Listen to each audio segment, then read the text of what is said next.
Hello, everyone. How are you doing? We're back. Hello. Hey. Streaming on multiple channels today. Woohoo. If it's all gone correctly. We'll find out. It's actually streaming nowhere. Yeah, just talking to ourselves. Got Hey, May there's in the some chat people. as well. Hey, May, how are you doing? Hey, May. We were hoping to have Hey. May on, but I guess her voice isn't Yeah. up to That's snuff. perfect. Hope you're feeling better. Yeah. Hope you feel better next time. So you can join in. How's everyone doing? Let us know. Very cool. Very good. Good. Getting ready for Unscathed. Q4. I Yeah. mean, we're in Q4, but the real Q4. I'm experiencing some Q4 right now. It's pretty good. June is early to it. Yeah, Halloween's That's the actually best. the first thing we want to talk about. Let us know in the chat if you've seen an increase in sales yet from Q4, or if it's still pretty much the same. Because Mine seems to October be a is very slow ramp until that Yeah. second week in November, and then it just kind of or end of the first week of November, it just seems to skyrocket. Mhm. Oh, nice. Yeah. Somebody asked in the POD chat mug. what my mug says, so I got to show off that I'm a stay-at-home plant mom. Nice. That was you like make 5 that? seconds. I was called out on that. So Did you make it? Is that a POD? no, I didn't, but it's a cute design. It Yeah. worked for sure. Yeah, could work on shirt as well. So the first thing we wanted to talk about today is everyone's best day of the year, Ooh, because Q4 doesn't mean gut sales every single day, right? It's different for everyone. Yeah. And Juna is actually killing it right now. Yeah. What's your best day, Juna, typically? Usually October 24th, the week before Halloween. So That would be equivalent of like in the next couple of days, right? yeah, this week Usually. is like crazy Yeah. Halloween week right now. Everybody's scrambling trying to get all their Halloween t-shirts, which is awesome, from Amazon. So Yeah.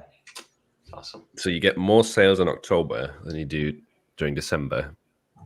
Usually, yeah. We'll see this year how it pans out. There was one year where November and December beat October, but for most of the time that I've been on Amazon, October has beat November or December. Yeah. That's awesome. Oh, we've got someone here that's had a lot of success with breast cancer awareness. That's Nice. interesting. Is that October? Is that the month? Mhm. We were think thinking so, yeah. October. Yeah, absolutely. Our best day is normally either, like Black Friday weekend does well because we just start sending a ton of emails. Last year we're going to send like close to twice as many this year. Whoa. So Nice. because That's I had gonna be always huge. been like very hesitant. I was like, oh, I don't know if, I don't want to bother people.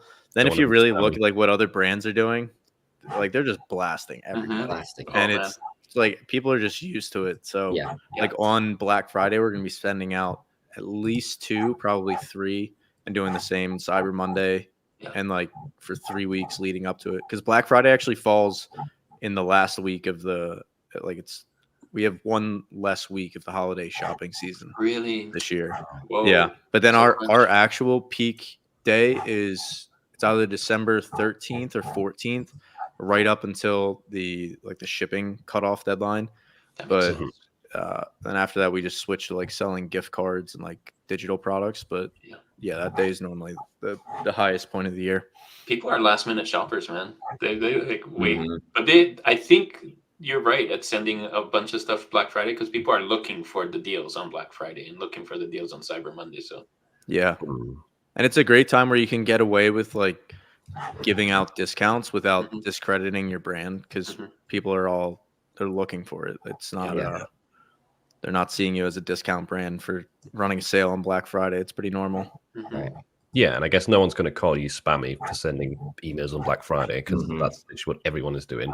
Yeah. And you're just helping the customers out in a sense.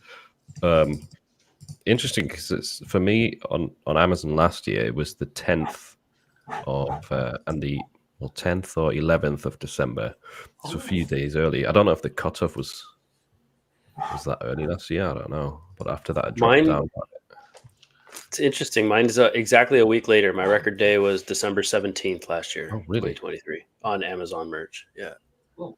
I think, do you like some people preach turning off all your ads once December 10th hits or after that first week of December or at least scaling back? I tend to let them run right up until the 20th, like full pop, because people buy late Christmas gifts all the time.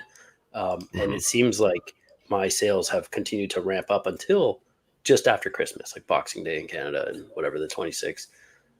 Do you guys, what's your ad strategy there?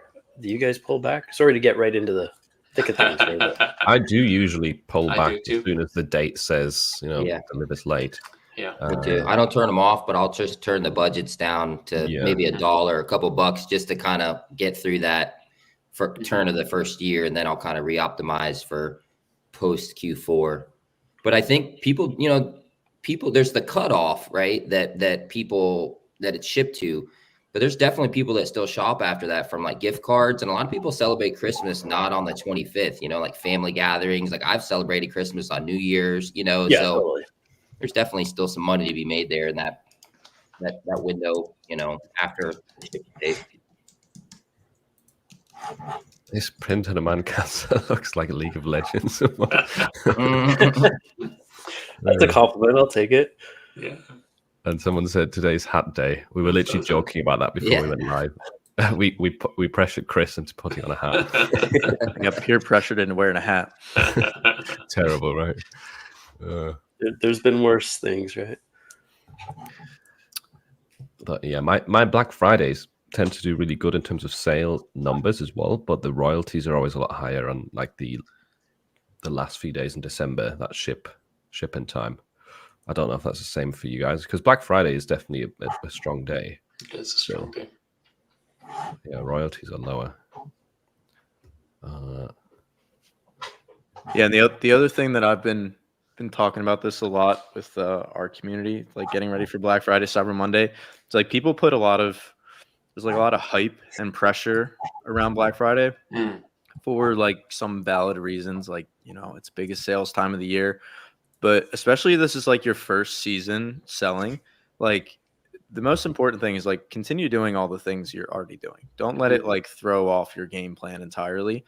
Because when you do that, when you just stick to like doing the reps of like the important stuff, and you keep doing more of that, Black Friday each year just gets sweeter and sweeter for you. As you've like build up your catalog of designs, you're still gonna be able to sell those same designs this year, next year, 5 years from now. Obviously, there might be some like trends that might go out of style, but by and large, and then on like for us, like our email list, it just compounds every year.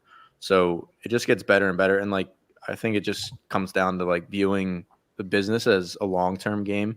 Not like none of us are doing this for like 2 to 3 months. Like we're all picturing it 3-5 years down the road. And so just not making it a stressful time of year, and it like having fun with it, realizing that if it's not, if you're not seeing the record sales that you're hoping for this year, like there's always next year and the year after that. And that's been, as I've switched my point of view from like, oh, I need as many sales today as possible to what can I do to drive sales over the next year or 2 years? It's just served really well. Yeah. I think that's important, not to compare your year 1 to somebody's year 5 or 10 or, whatever. Cause a lot of us that are sharing have been doing this for a while. So it's going to be really hard to do the same.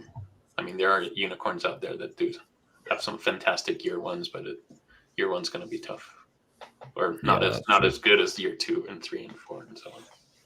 I think that message Chris just shared is important for after Q4 as well, like the January slump, right? That's when I think most people feel really demotivated and stop doing the daily tasks and sticking to the routine. I'm always really hyped up during Q4 to like push out more designs, because you can easily upload something and it sells tomorrow.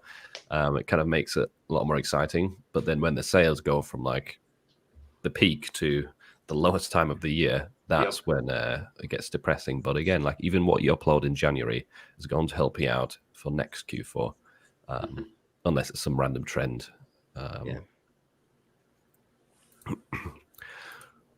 Unless there's someone in the chat who's got a really good January, has got some secrets to share.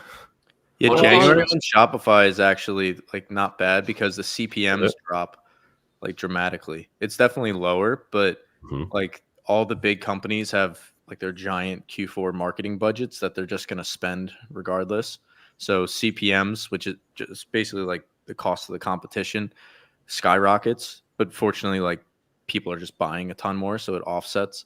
But then Q1, like literally January 1st, it's just jumps off a cliff. People are also buying less, but ad costs, like in previous years, have been close to half.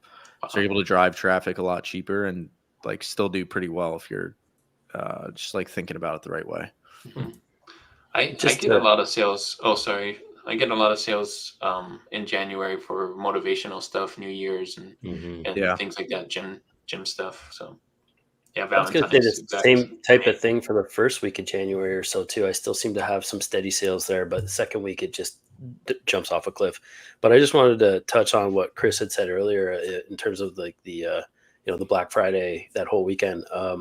I would even go more broad on that and just say the whole Q4 thing, right? There's so much hype and there's so much pressure we put on ourselves, especially as new sellers. And like, there's no logical reason to think that if you haven't sold anything in the last 6 months, that all of a sudden you're going to magically start selling stuff, right?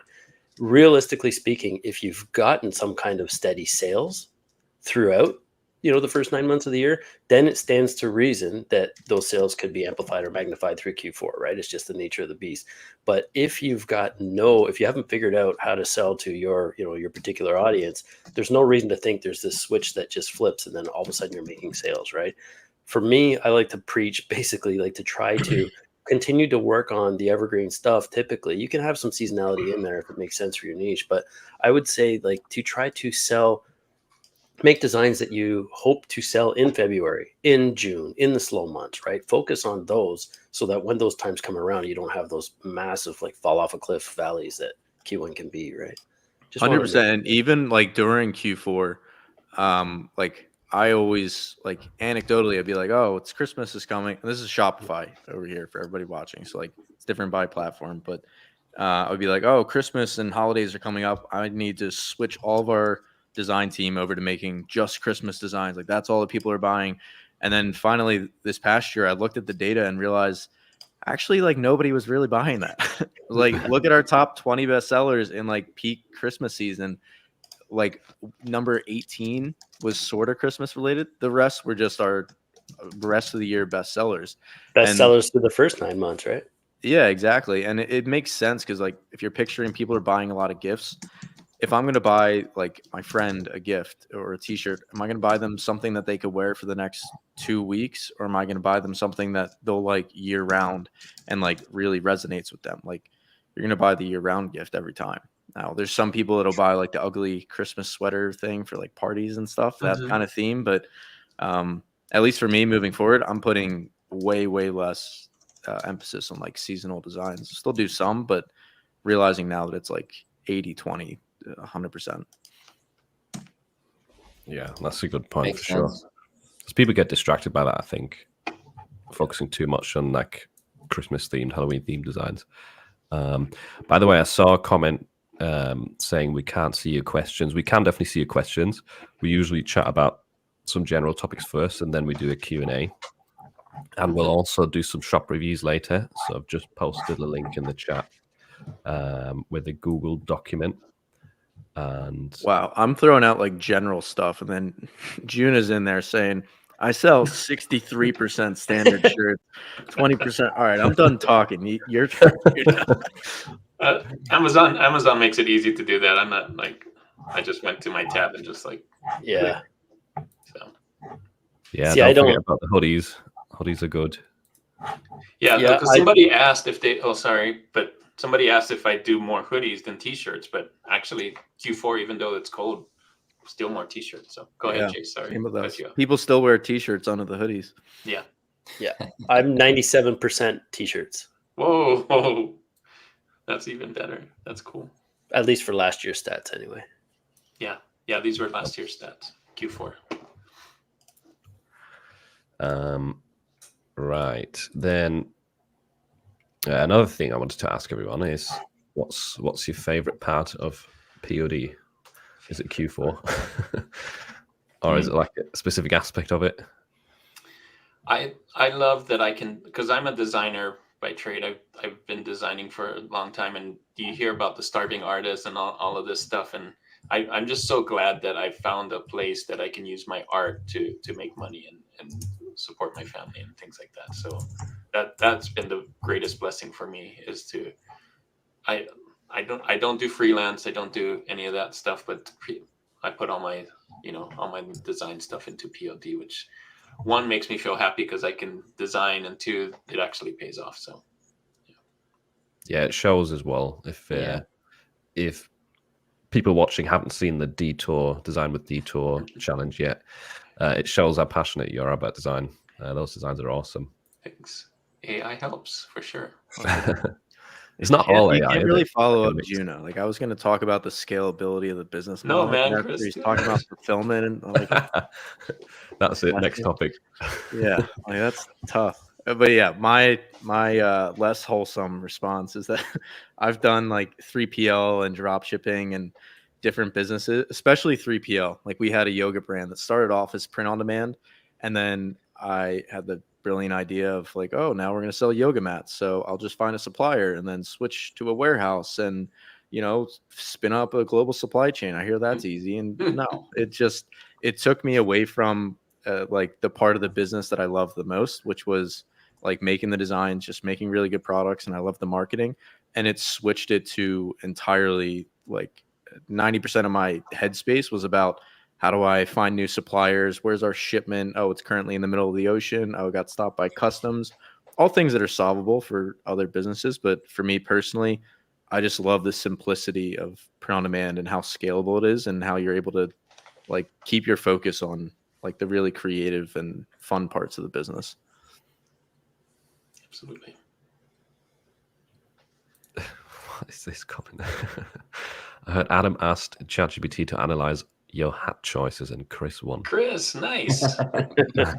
It's last minute Bucky. entry, I still won. Nice. What is it? If anybody's Bucky's. from Texas, it's a gas station. Yes, I love Bucky's. Yeah, we just got our first one in Florida like last year. It's Congrats. Man, if you guys haven't seen just imagine a gas station, but 100 times as big. Yeah. With everything. It's like literally like a, maybe bigger. Yeah, it's like a Walmart gas station, or I don't know how you describe it, but it's just like the average gas station has like 10, maybe 15 pumps. Yeah. We were at a Bucky's and we asked the somebody working there how many pumps there were. It was 150, and she said that they were one of the smallest Bucky's. Yeah. She's like, there's some that are 250. I'm like, the bathrooms in there like, are amazing too. Yeah, they also have like full the one here in Daytona has like full buffet. I mean, you go in and get like shopping department store, you get outfits, you can get a grill, you can get a mascot. Walmart. They have a mascot that walks around, people take pictures. Yeah, like it's crazy. So it's like Chuck E. Cheese. Did you guys ever have a Chuck E. Cheese? Yeah, it's like that. It's bigger huge. Though. It's bigger. Just huge. So people go to the gas station on a weekend, like that's your thing. Oh yeah, 100%. Wow. And some good food, and the bathrooms just are amazing. Yeah, like they're not gas station bathrooms. These are like high class bathrooms. It's weird. I geek out about that. Mental note: bathroom check. Yeah, go to the bathroom and check it out. I took a screenshot of Philip's face as his print on demand council is spiraling into talking about gas stations. Was it as good as Juno's? Yeah, I was just thinking, how did this go from favorite part of POD to bathrooms at a gas station? No, it's I that's hilarious. Yeah, my favorite part of POD on that segue away from gas station bathrooms on Friday nights, but I think there's a few favorite parts that just kind of add up to this whole overarching thing, and it's not as necessarily technical as Chris's, or not as just wholesome as Juno's, but it's a little bit of everything. I think it's like I enjoy doing what I do, and I get to make money at it. That's just a bonus. I get to do what I like, and I get to make a living. I also get to help people who've never done this, and we all kind of do that, right? In some capacity, like get to help people go from zero to making sales. And then personally being selfish about this is I get to travel, wherever we want. My wife and I and our dog, where right now, while we have him, we're kind of limited because he's a massive animal. But once we no longer have him in time, we'll also be able to just get on, plane with a backpack with no kids or any other attachments, and you just pop up, open a laptop, and work from anywhere. You're not sacrificing your time. You're not asking a boss for time off only to get maybe yes or no. You're not waiting in kind of line for if you based on seniority who gets what breaks when, and getting screwed with the crappy weather and whatnot. Yeah, it's the freedom, I guess, is in one word to sum it up. The freedom, I think. And it's not just some crazy word to throw around, man. It's like, it's real. It's kind of liberating in so many ways. For sure. Yeah, you don't have clients to answer to, in a sense. Obviously we have to adhere to some rules and stuff with the marketplaces, but because it's not service based, I think that gives you a lot of freedom. You can do the work whenever. Like, it doesn't matter if you upload your designs at 5 a.m. or at midnight. It's totally up to you, and you can take the work with you everywhere. It's awesome for sure. What about you, Adam? Yeah, I mean, I think these guys kind of hit all the major marks, right? The freedom that you get, right? The creative elements. One thing I'll throw in is the networking, kind of Jay just talked about, but getting to chat with you guys, getting to chat with other people that are somewhere on their journey. Like, I've made friends, I've made a lot of connections. I've gotten help in my business from, just networking in the space. So I really like that. But, for me, it's the POD kind of gave me the opportunity to start a real business for very little. And I can't think of a lot of other businesses out there that you can start can start as a side hustle, but actually grow into your full-time income, or even exceed that, right? And really create a lot of freedom for you. And the POD model is it's still incredible to me. Like, the whole, how it all works. Like, I've done more of the physical inventory stuff and private label stuff, like Chris was talking about. That stuff gets complicated and it gets exhausting, and there's a lot more, sort of problem solving. But with POD, creating designs and putting them up, and the fulfillment side of, usually being outsourced or being handled by whatever marketplace, it makes it really easy to operate and run a business. Not easy, but the entry, right? If someone's willing to put in the work and work hard enough, you can start a business here in your home or on your phone and travel. And so, that's been a blessing, and something that I think is hopefully never going to get old. I mean, it's fantastic that we can work from home or remotely and sort of be our own boss, steer the ship. So that's the most important part to me, for sure. Chris always says he's living the dream, but I think that is living the dream, like being able to work from wherever, whenever. Yeah. Oh yeah. Are we all doing this full time? I know I just started, but are you guys doing that full time? Yeah. Wow. Yeah, you're late to the party, Juna. I am late to the party. Glad to be here, though. I've noticed we've got over 200 viewers, which is a lot more than usual, I think. Awesome. So to everyone who's new to this, yeah, Juna, you've got you're getting 60 people joining in, Nice. which is awesome. So anyone who's new to this, if you've never watched it, essentially we do it every few weeks. The guests can be different. Like, we've got a pool of guests, and we talk about some general current POD topics. Like, at the moment it's Q4. Then we do a Q&A. So we'll answer some of your questions in the chat. I've been favoriting some of these to save them. Then we do some shop reviews. So you can submit your Etsy store, your Shopify store. It could be TeePublic, Redbubble. It doesn't matter. I'll put the link to that in the chat again. And then at the end, we go over some personal questions as well, and topics. And sometimes we talk about gas stations. So. And their bathrooms. Yeah. Exactly. So do a search. If that's not enough reason to come back, I don't know.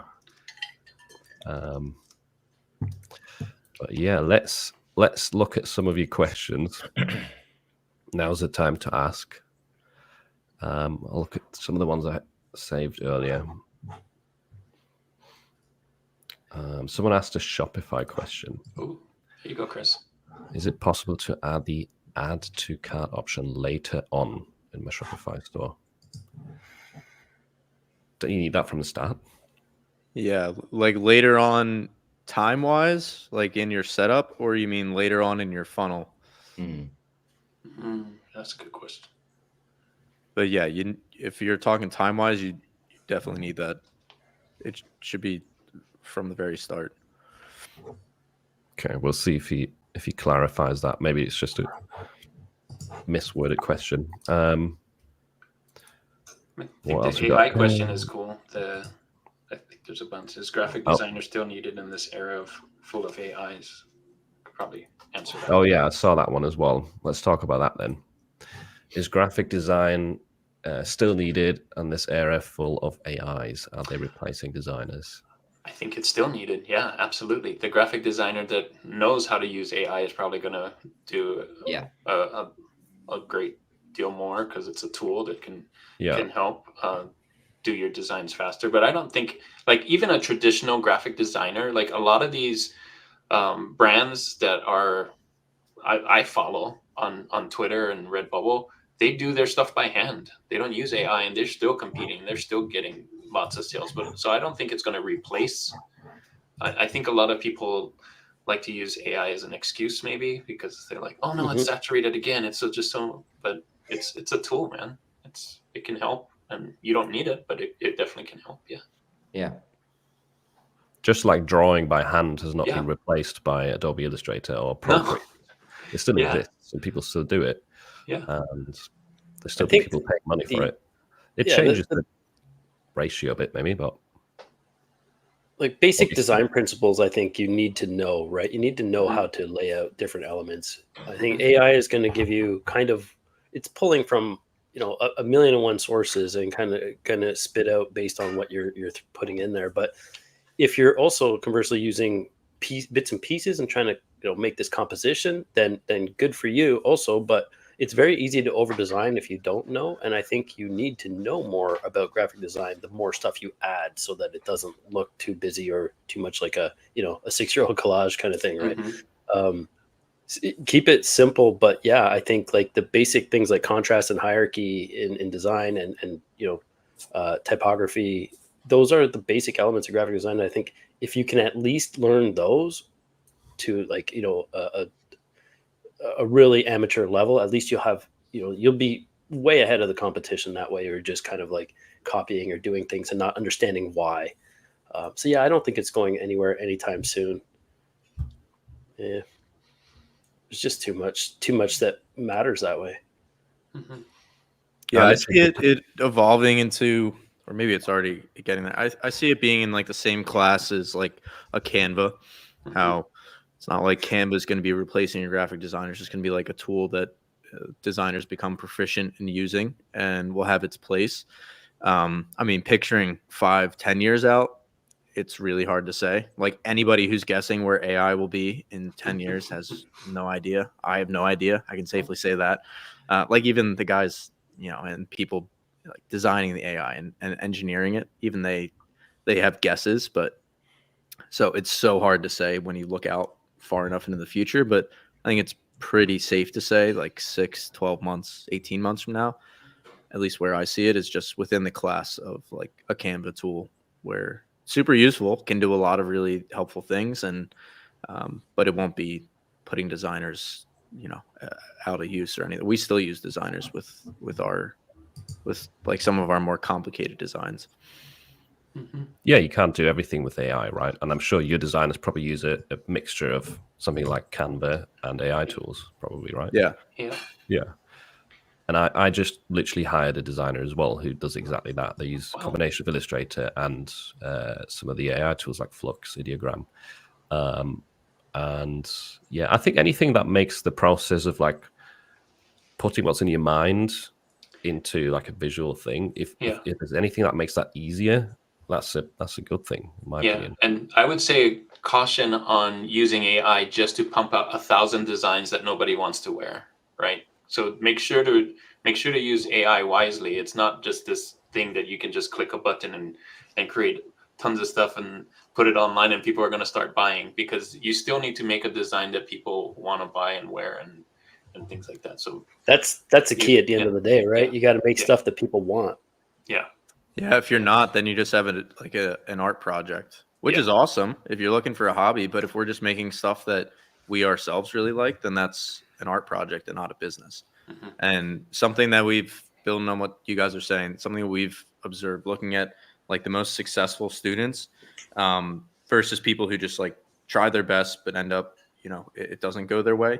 There's a lot of reasons for that, obviously, but one interesting trend that we've noticed is that the people that have the most success, they have the shortest amount of time from when they decide that they're starting a print-on-demand business to when they are launching and testing their very first designs. So like on Shopify, that's like launching your first low budget testing campaign. For like Etsy or Merch by Amazon, it's like getting your first listings up, just getting all the way through that process and kind of like getting out of your head to a certain extent.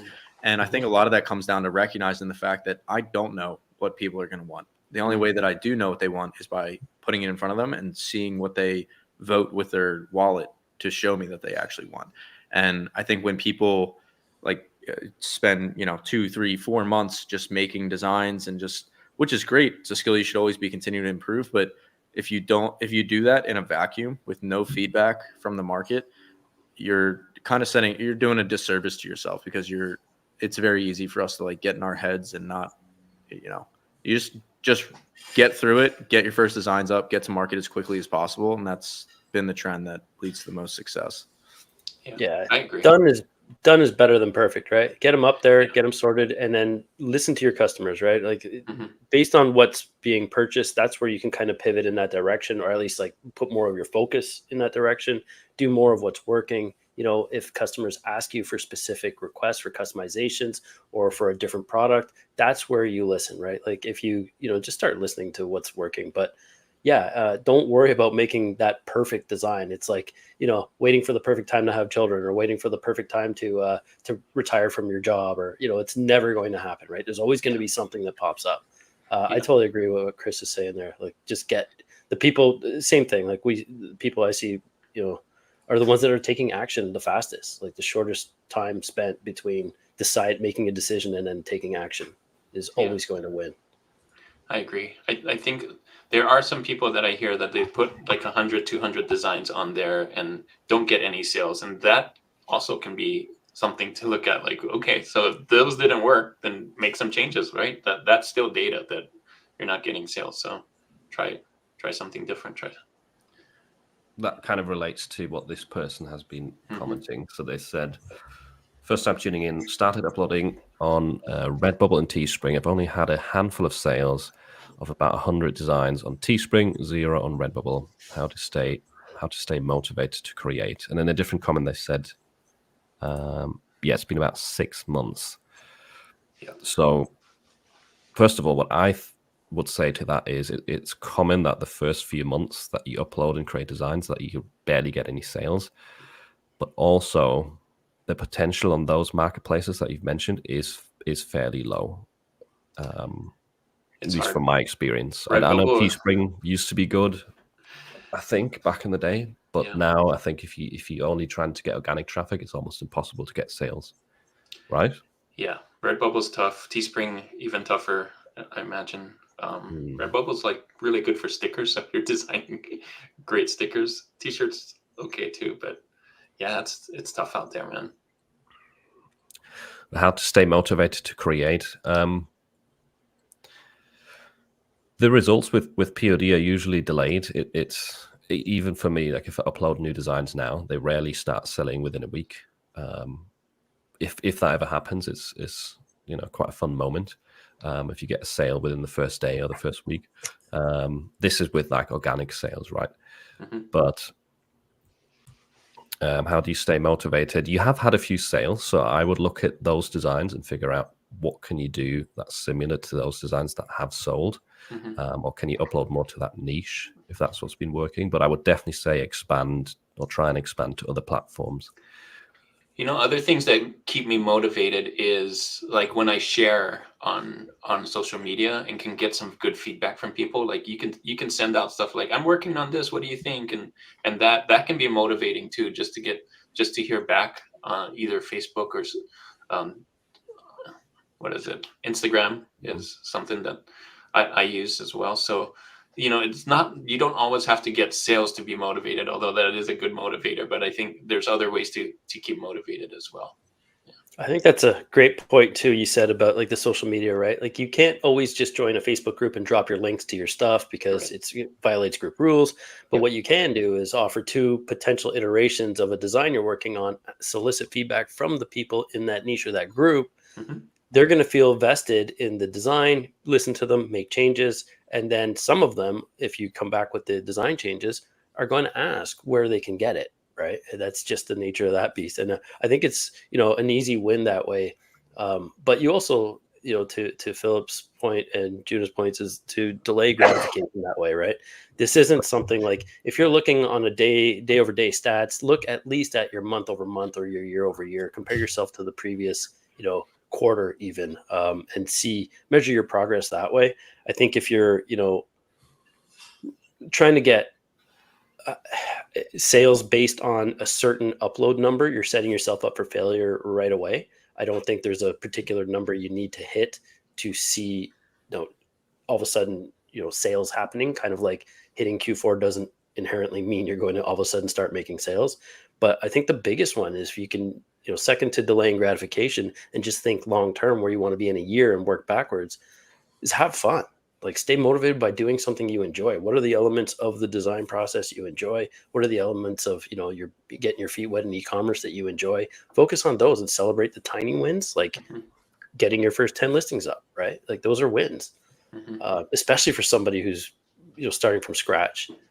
When you got like 130 or 200 and you're measuring these timelines and you're saying, well, for some reason you're under the impression that just because you've now crossed 100 listings up that you expect to get sales. I don't think that's a realistic, unfortunately it isn't realistic for everybody, right?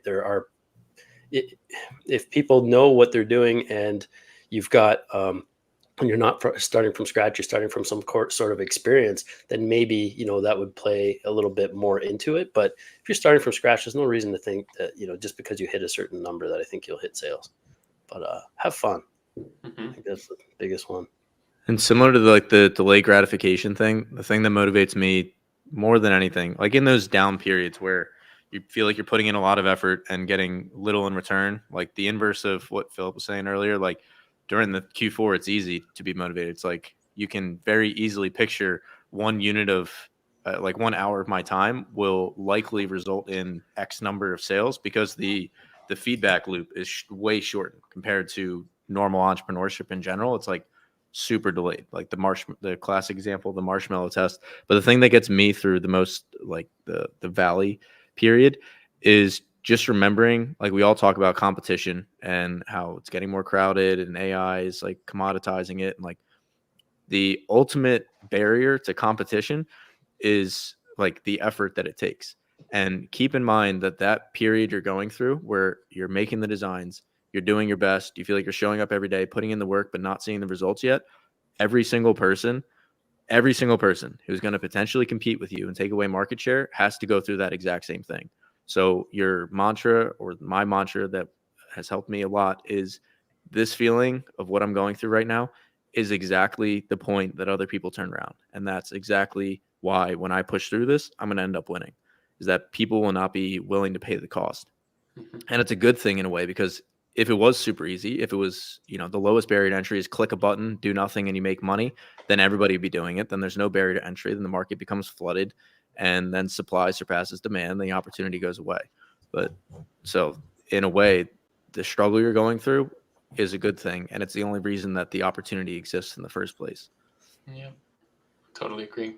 Can I had one more thing. I would say to help, like I do, what I do to help with motivation is I kind of concentrate on the things that I can control. So I can control my uploads. I can control my posts. I can control those kinds of things. And so I kind of base my motivation off of that too. So because you can't really control sales. I mean, you can help with it, but you never know if you're going to get 100 or 200 or whatever it is. But you can control how many things you upload or how many things you post and things like that. So I would say that helps me with motivation. Like I'm going to post or I'm going to upload this many today, and I check it off the list, and yay, I did it, so. Awesome points. I was just looking at some of the Yeah, that's a question. shops that people have submitted. But yeah, very well said, Chris. I think probably like 80% of people, they stop in like the first 3 months when you're not seeing results. So a lot of the competition eliminates itself. That's true.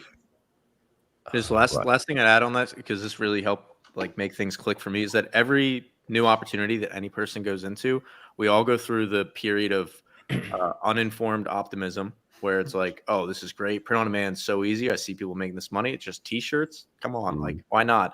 And then you get into it. You start actually going through whatever course materials. Then you go into the period of informed pessimism, where you're like, oh, wow, this is actually tough. There's work involved with this. And then you're like, all right, I'll see it through. Like, you still have the original vision of like what this could be. And that's where you go through like the valley. And you call this like the valley of testing, the valley of uploads. But the bottom line is that this is the barrier to entry. And that's where most people turn around, and then they just end up repeating the same cycle. So for everybody who's in that valley, just keep pushing through, because I can promise you that if you turn back now and like see some other shiny object or drop shipping, whatever it is, they all have that valley involved. So if you're not paying the price here, I guarantee it'll be somewhere else. And you've already started down this road, so you might as well see it through. True. I couldn't agree more. I would also, when you're saying see it through, stop trying to with the shiny object thing. Even if it's going to be another different niche shop or something like that, stop trying to open new shops all the time. Focus on one and get it to where it needs to be. We all have like 100% of our own energy or whatever we can donate to something or put into something, right? And as soon as you start having different avenues and different channels that you're trying to make work at the same time, you're never going to be able to fill any of those to 100%. I would again stress to pick one path and stick with it until you see results before branching out. And that's a big one. I wish I had known, because I started with like one general store, then my next one was a niche shop, then niche shop, then niche shop. Now you got a bunch of those, and a general store that kind of just peaks at Christmas, but then nothing else. But everything else is kind of pretty steady throughout the year. But it took forever to get them all to a level where, had I focused on one, we would have gotten there so much faster, and not giving up. Agree. Yeah, I think that works with everything, business, all kinds of business included. Like stick with something long enough and get better and better, just 1% better every time. Eventually you'll get out of that valley of despair, or valley of whatever you called it, Chris. But yeah. In the recent Merch by Amazon survey, what were your 3 new product suggestions? Has anyone done that? Yeah, I haven't done that yet. I did it. Okay, what did you suggest? Go ahead. I suggested, what did I say? I said trucker hats. Nice. Or just hats. I don't care, but some kind of POD hat. And then I said mugs, just regular old school coffee mugs. And then I said crop tops, only because my girlfriend has been asking me to make her crop tops POD, and I'm not on Etsy anymore. And she says those are popular, and she's like, man, those would crush it. And she's been telling me that for like 2 years. So that's what I put. And then for the comments or the suggestions, I kind of wrote a little thing and basically said, like, first of all, this is the first time I can remember in recent memory that merch has asked the sellers for like direct criticism or feedback, or, provide some criticism and feedback. So I said, like, first of all, thank you for, giving us an opportunity. And I said, I know that, speaking for myself and probably many others, we want to be more involved in that process of rolling out features or new products. Like, allow us to give you our feedback, because it's so valuable. We're the people on this side of the equation in the trenches. So, I'm not expecting to hear anything back, but I did put that, like, hey, thanks for asking, like, do this more often. This is very helpful. And like, keep this kind of dialogue going, because I think that's the best way they're going to be able to improve merch. We all know merch isn't perfect. No platform is. It's far from it. I know we all have tons of suggestions, but anyway, that's what I put. Yeah.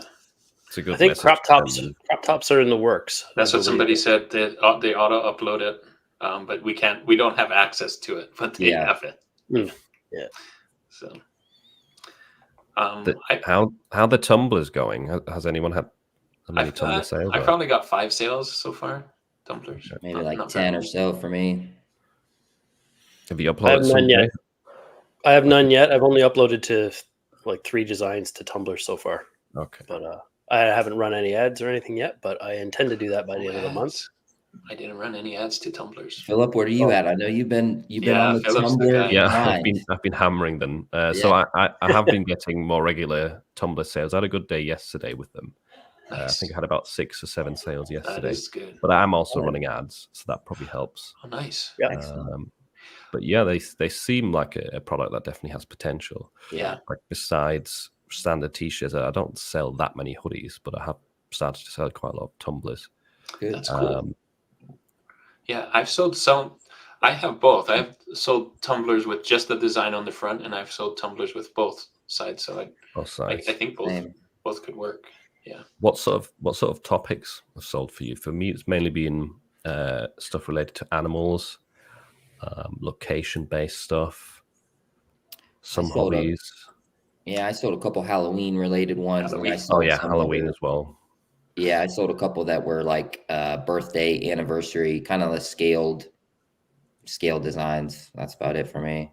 Generic sports stuff is doing well because football and baseball is doing up right now. So I get a bunch of those on top of Halloween. So that's why Halloween does so well for me, or October does so well for me, because you kind of have that overlap of. I love the plant mom mug. Yes. Yeah. Yeah, perfect. Just in case anybody forgot. Right. What did you suggest, Juno, in that survey? Oh, I did similar. I did mugs. I think mugs could do really well. I think I did hats, either hats or blankets. I forget. I wanted to do blankets like Printify has, and posters. I would love to see some like big posters. Hopefully get some good returns on those, because I know on Redbubble you can get some returns on those and you want big margins, basically. Big margin. I want things with bigger margins for sure. Yeah, give me some $20 sale margins. Yeah, pretty depressing with the tumblers that you can only get like $3 max. Yeah, which is why I didn't push so hard on tumblers, because if it was something that, well, I don't know, we'll see. But I wish the margins were bigger on tumblers for sure.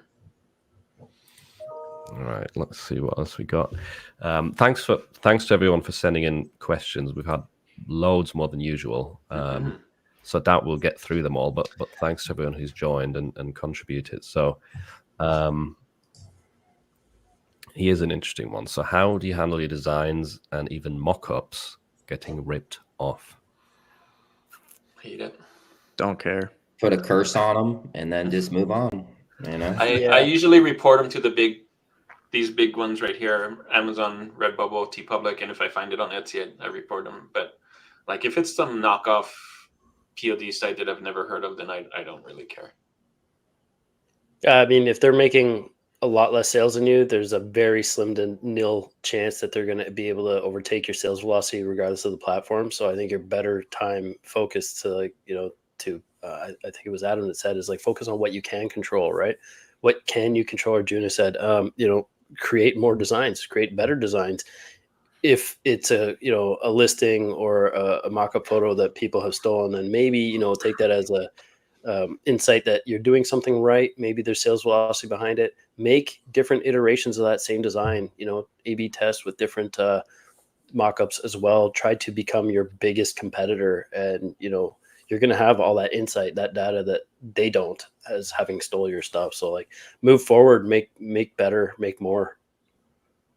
I would say the only time where I would care to report things that are stolen is maybe if I'm in tier 10 on Amazon Merge, and that's like the only platform I'm currently on or have access to. Because then if you have a design that's sold and it's getting copied a lot, then maybe report it to the marketplace. But in most cases, if you've got hundreds of designs, thousands of designs out there, they will keep getting copied even if you report them. So you can't really waste your time on that. It's not really worth it. I'm like once a month, I think I'll go through and then I'll search and then I'll make a list, and then it's easy at that point to just kind of submit all to merch and submit all to Etsy, right? Etsy, you can do it with like having your own registered intellectual property. So they make it pretty easy to do too now. But yeah, definitely report your best sellers, right? Like that should go without saying. Yeah. But if it's not selling, I mean, they're ripping off stuff that is garbage as well. So, they're not going to sell more of it if you haven't already. POD sites have said this over and over again. I've heard it years past that they would have some kind of AI thing that will catch copycats and then they'll tag them and move them off. But I just recently did one off of TeePublic. I went to the bestsellers, typed in the same thing and still copycats.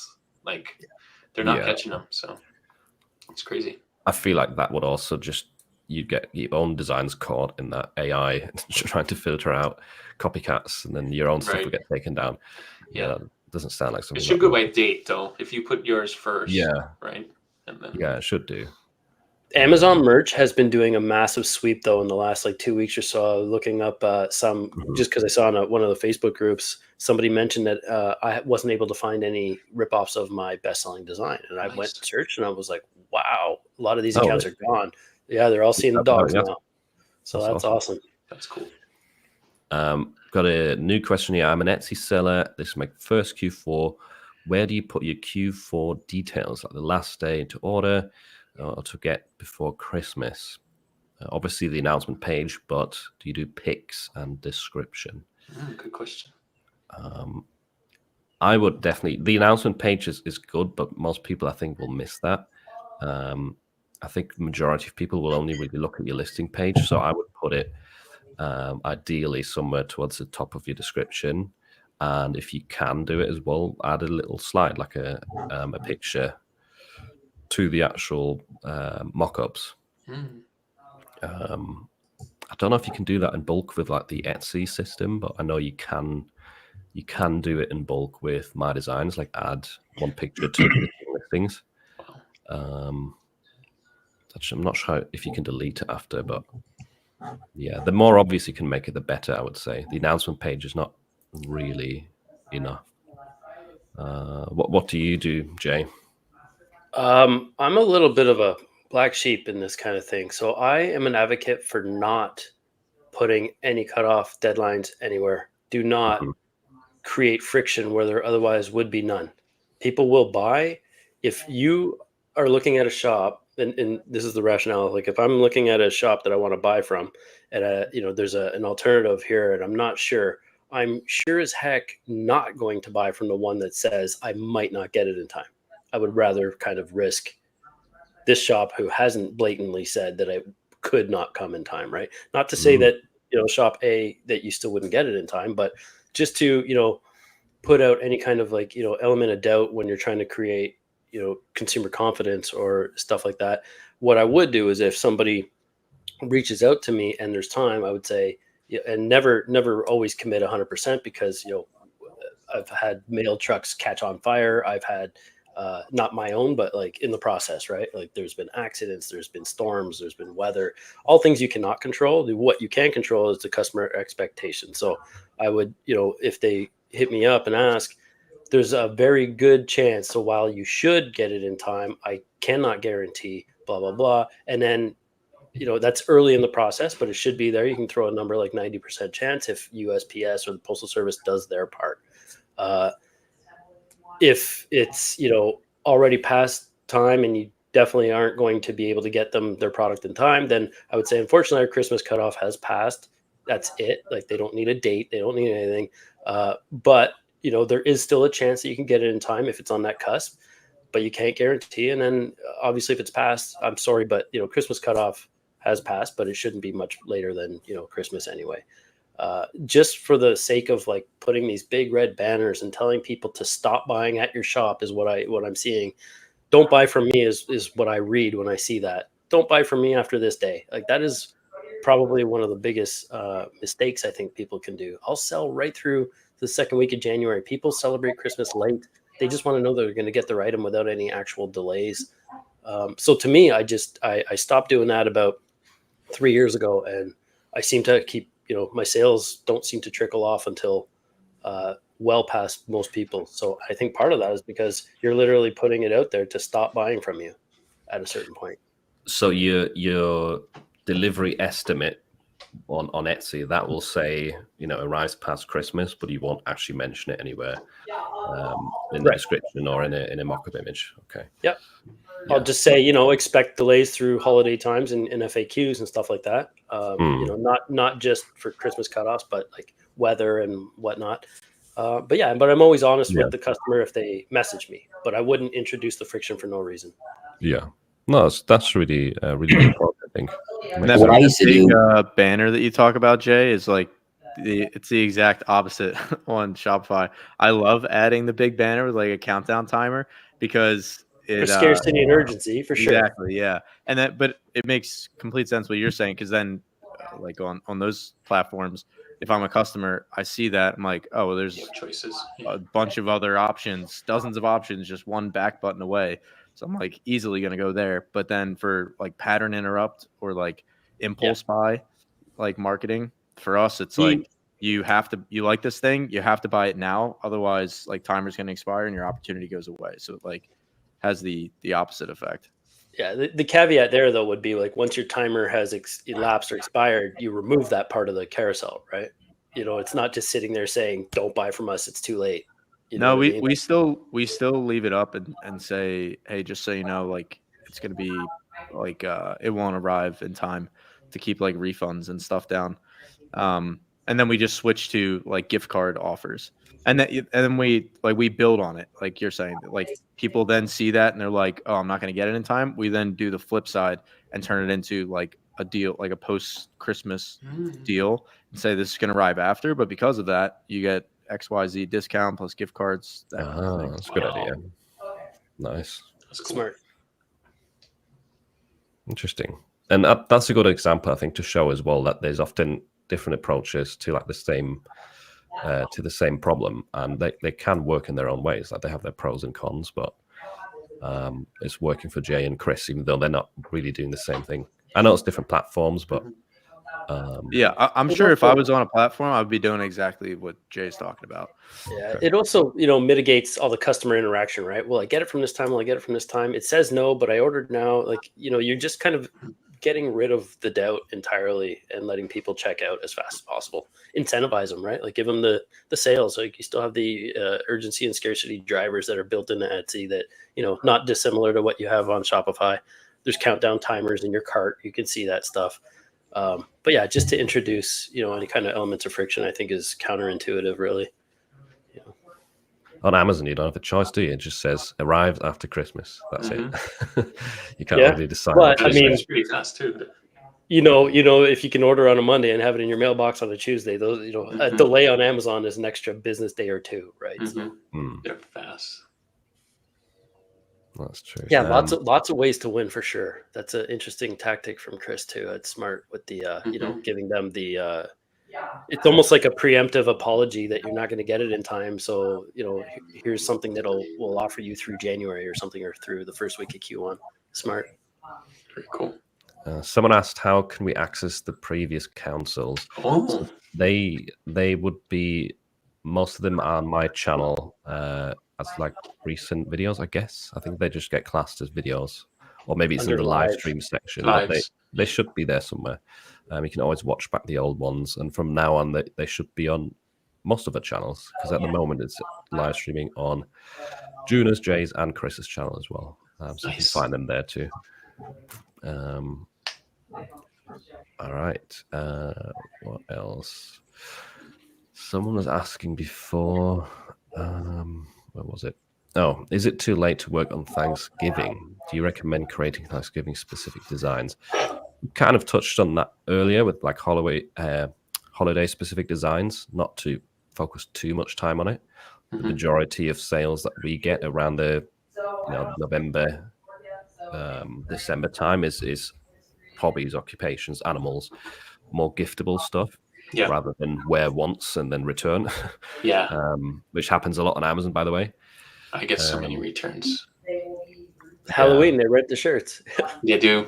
That's what I'm dreading. This, like, I'll have a really good, but my returns, usually my November, like after Halloween, is like a negative, because I get so many returns and less sales that it's like, shit, it's bad. That Mine, sounds good. you have like minus royalty days. I've had before minus royalty days because so many returns. It's ridiculous. Yeah, but Thanksgiving specific designs, I would say, yeah, it's like you said, make sure it's something that they could wear constantly, every day. It doesn't have to say Happy Thanksgiving. Something that you would wear to Thanksgiving, I think, would be great, like a Thanksgiving dinner. But I usually don't get that many Thanksgiving sales, to be honest, in comparison to Halloween.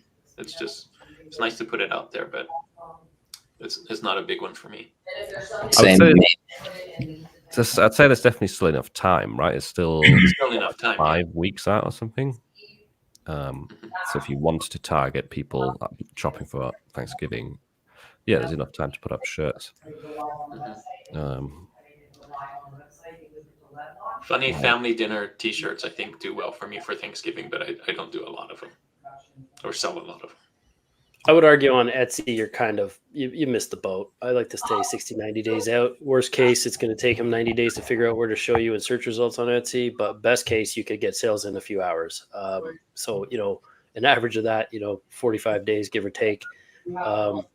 But again, I focus more on what will sell in the slow times. What's going to sell in January and February? What's going to sell in June, July, right?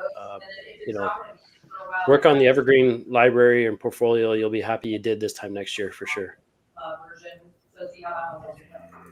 Okay.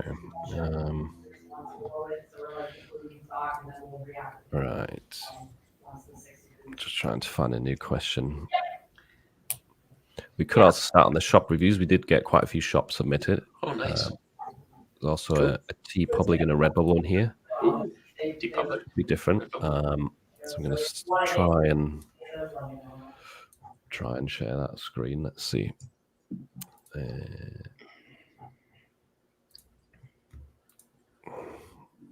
first one is called Health Village Apparel. Can everyone see that? Yeah. Mm-hmm. It's Etsy, right? Yeah, this is an Etsy store.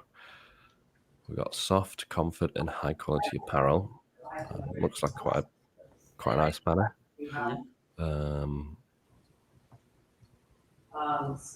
We've got 145 sales. Nice. Looks like they've got good, Star Seller ratings right here. That's good. Is there like a TV or something on in the background? Yeah, somebody's got a conference room going on in the background. That might be me. Sorry, guys. That's probably me. Let me mute. I didn't even realize you guys could pick that up. That's my girlfriend. No worries. So we've got a bunch of sweaters right here. First impressions, I think some of these thumbnails look pretty nice. Decent looking designs as well. We've got tarot cards. What are you guys' thoughts on, because I've seen a lot of repeat designs, and I'm not that familiar with Etsy, but is it good to put like the same design right next to each other where it's pretty similar? Like this right here? Yeah. I don't like doing that. It creates customer confusion in my mind. Like, why would you pick one and not the other without, they're just literally different colors at first glance anyway, right? It's introducing, again, friction where there otherwise would be none. There's a design that looks awesome. Oh, wait, there's one over here and here. What's the difference now? And then that's the whole thing about, analysis paralysis, right? Decision fatigue, however you want to call it. If you offer them too many options in the similar vein, people will be more and more likely to just abandon the decision-making process and leave and go somewhere else where they only have, one or two options. So if you're going to do this stuff, you can spread them out, or you can also sort your listings. You can go into your shop dashboard, click on the little pen beside your shop name, and then you can kind of drag and drop and place them randomly. So it's not the 10 of the same, even though I would never have 10 of the same. Yeah. Break it up visually for sure. I don't know what do you guys do with your Shopify and stuff like that, Chris? Like you don't list a bunch of the same looking stuff? Yeah, we actually spend a decent amount of time optimizing like the order of our collection page, is thinking of it as like that's our main landing page, and we think of it in terms of what's it going to look like on mobile specifically. I don't know about for Etsy, but for Shopify it's like 80 to 90% mobile sessions, which is misleading for like a beginner on Shopify, because Shopify shows you everything on desktop. And when you look at your collection that way, you see it 4 across. So we look at it 2 across.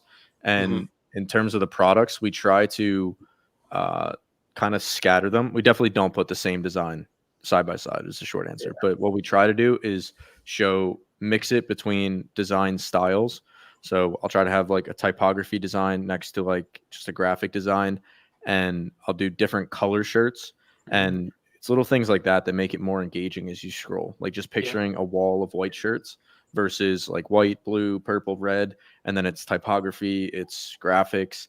That makes it more engaging. But then the important thing is that, at least for Shopify, where we try to do like very niche specific, like yoga, for example, it's really important that there's one consistent theme that somebody coming to the site would like feel connected to. For example, if I click on an ad that has like a like heavily meditated like typography design, then if I click and I see like a history tease style, like super sarcastic, like borderline questionable level joke, like that would like be pretty off-putting and would give me like a pause before I buy from that site. So it's important that if I'm clicking on something like meditation related or like mindfulness, I should see all things that are in that same vein as from a buyer standpoint. Nice. So that's how we think through it. Pretty cool. Yeah, makes sense. I feel the same. You got to break it up a little bit visually. Like you have like, what are we looking at right now? 8 different coquette bow designs. They're so they are fairly similar. It's all the same right there, one shot, right? And again, if you're looking on mobile, it's like 60 to 70, not quite as high with the Shopify numbers, but people are buying on mobile, so it has to be discernible quickly. And if you're going to be scrolling more than 3 finger swipes and still seeing the same kind of aesthetic, it's just kind of, it's boring ultimately. I'm curious, what do you guys see on Etsy in terms of like where the sales are coming from? Are they coming from like search find by, like people are typing in a search term and then they're clicking on an individual listing, going right to that, or a large number of people coming to your collection, like the collections we're looking at here, and then shopping around? I see direct traffic, and then like from like search and find a listing, but then I have a ton of repeat customers, right? Like it's niche based, brand based kind of thing. So that's, a lot of people will say that it's just a random, like it's like a Google for buying a t-shirt, and then they don't care about your shop cohesion and the overall look. My wife and I both all of our shops, really, there's like 5 or 6 now, but we would absolutely prove that otherwise. If you're not a general store, if you're a general store, then yeah, it makes sense that people would come buy one thing and potentially never come back, right? Because you're not catering to that one specific customer. But we have a ton of repeat customers, and our conversion rates are up over 5% steady. All of them. And you can help that out with like little inserts as well, with like Printful, for example. You can do that. You can add an insert and give people like a discount code if they come back. And I've had that happen a lot of times where people will order 1 coffee mug, for example, and then they'll use that additional discount for like a follow-up gift or next Christmas.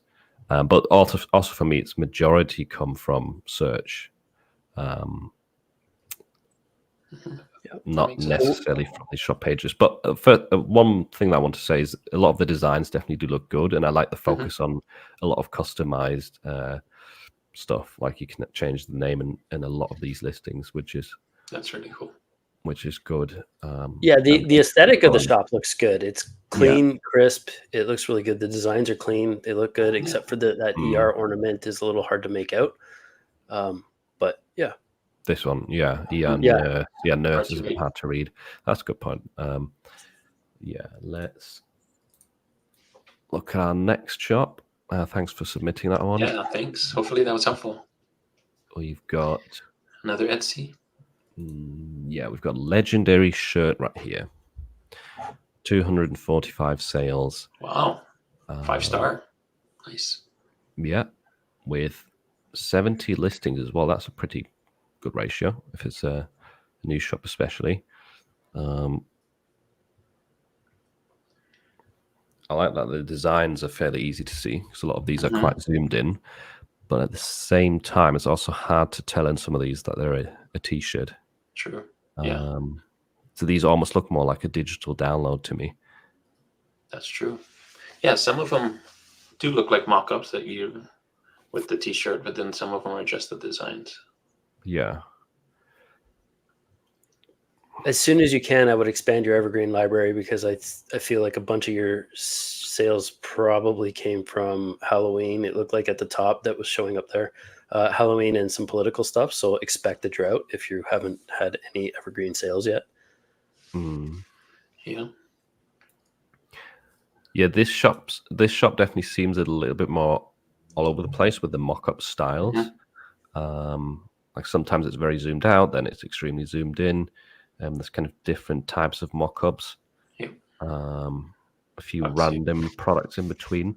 So I try and make it look more unified in a sense. That's what I would say. But there's some good designs here. What do you think about a shop banner? I know the other one had one on Etsy. Yeah. Do you think this every shop should have a shop banner or no? I do. Like if you're trying to build trust, so like Legendary shirt, your face there should be kind of like a shop logo, but over on the right, where your actual profile picture is, there's nothing there. There's no banner. There's nothing that says, I'm a trustworthy shop. Buy from me. I think it's a chance to resonate emotionally. Emotionally is the biggest driver you can kind of capitalize. But yeah, anything you can do. Etsy gives you all those sections to fill out, and they compound and add to your shop quality score, right? Which is ultimately, a big bonus. So if you're making sales now, imagine what you could do if you built out your entire shop. Yeah, I would also have the profile picture over here, like for your actual profile thing, and then have a logo for the shop on this and side. try to get your star seller badge. You've got the 5-star reviews, maybe it looks like, but it looks like your turnaround times are lacking and your customer service is lacking if you haven't gotten all 3. So I would definitely work on that, because you can filter now by star seller too. Yeah, that helps. That's really cool. And running a sale helps as well. So I noticed a lot of these kind of. Oh, you see that one is. One of them was an SVG. If you go up, you can see that $2 one. Yeah, there we go. So you're right. It is kind of confusing to know which. Yeah, it's hard to notice a difference, isn't it? Like this kind of looks the same. Yeah. Okay, but yeah, still a good job on getting 250 sales with a relatively low amount of product. Impressive. Then we've got one more Etsy store, and then we've got a TeePublic and a Redbubble. So let's look at this one right here. Olive Secret Soap. 41. With 41 sales. New Jersey. No store banner again.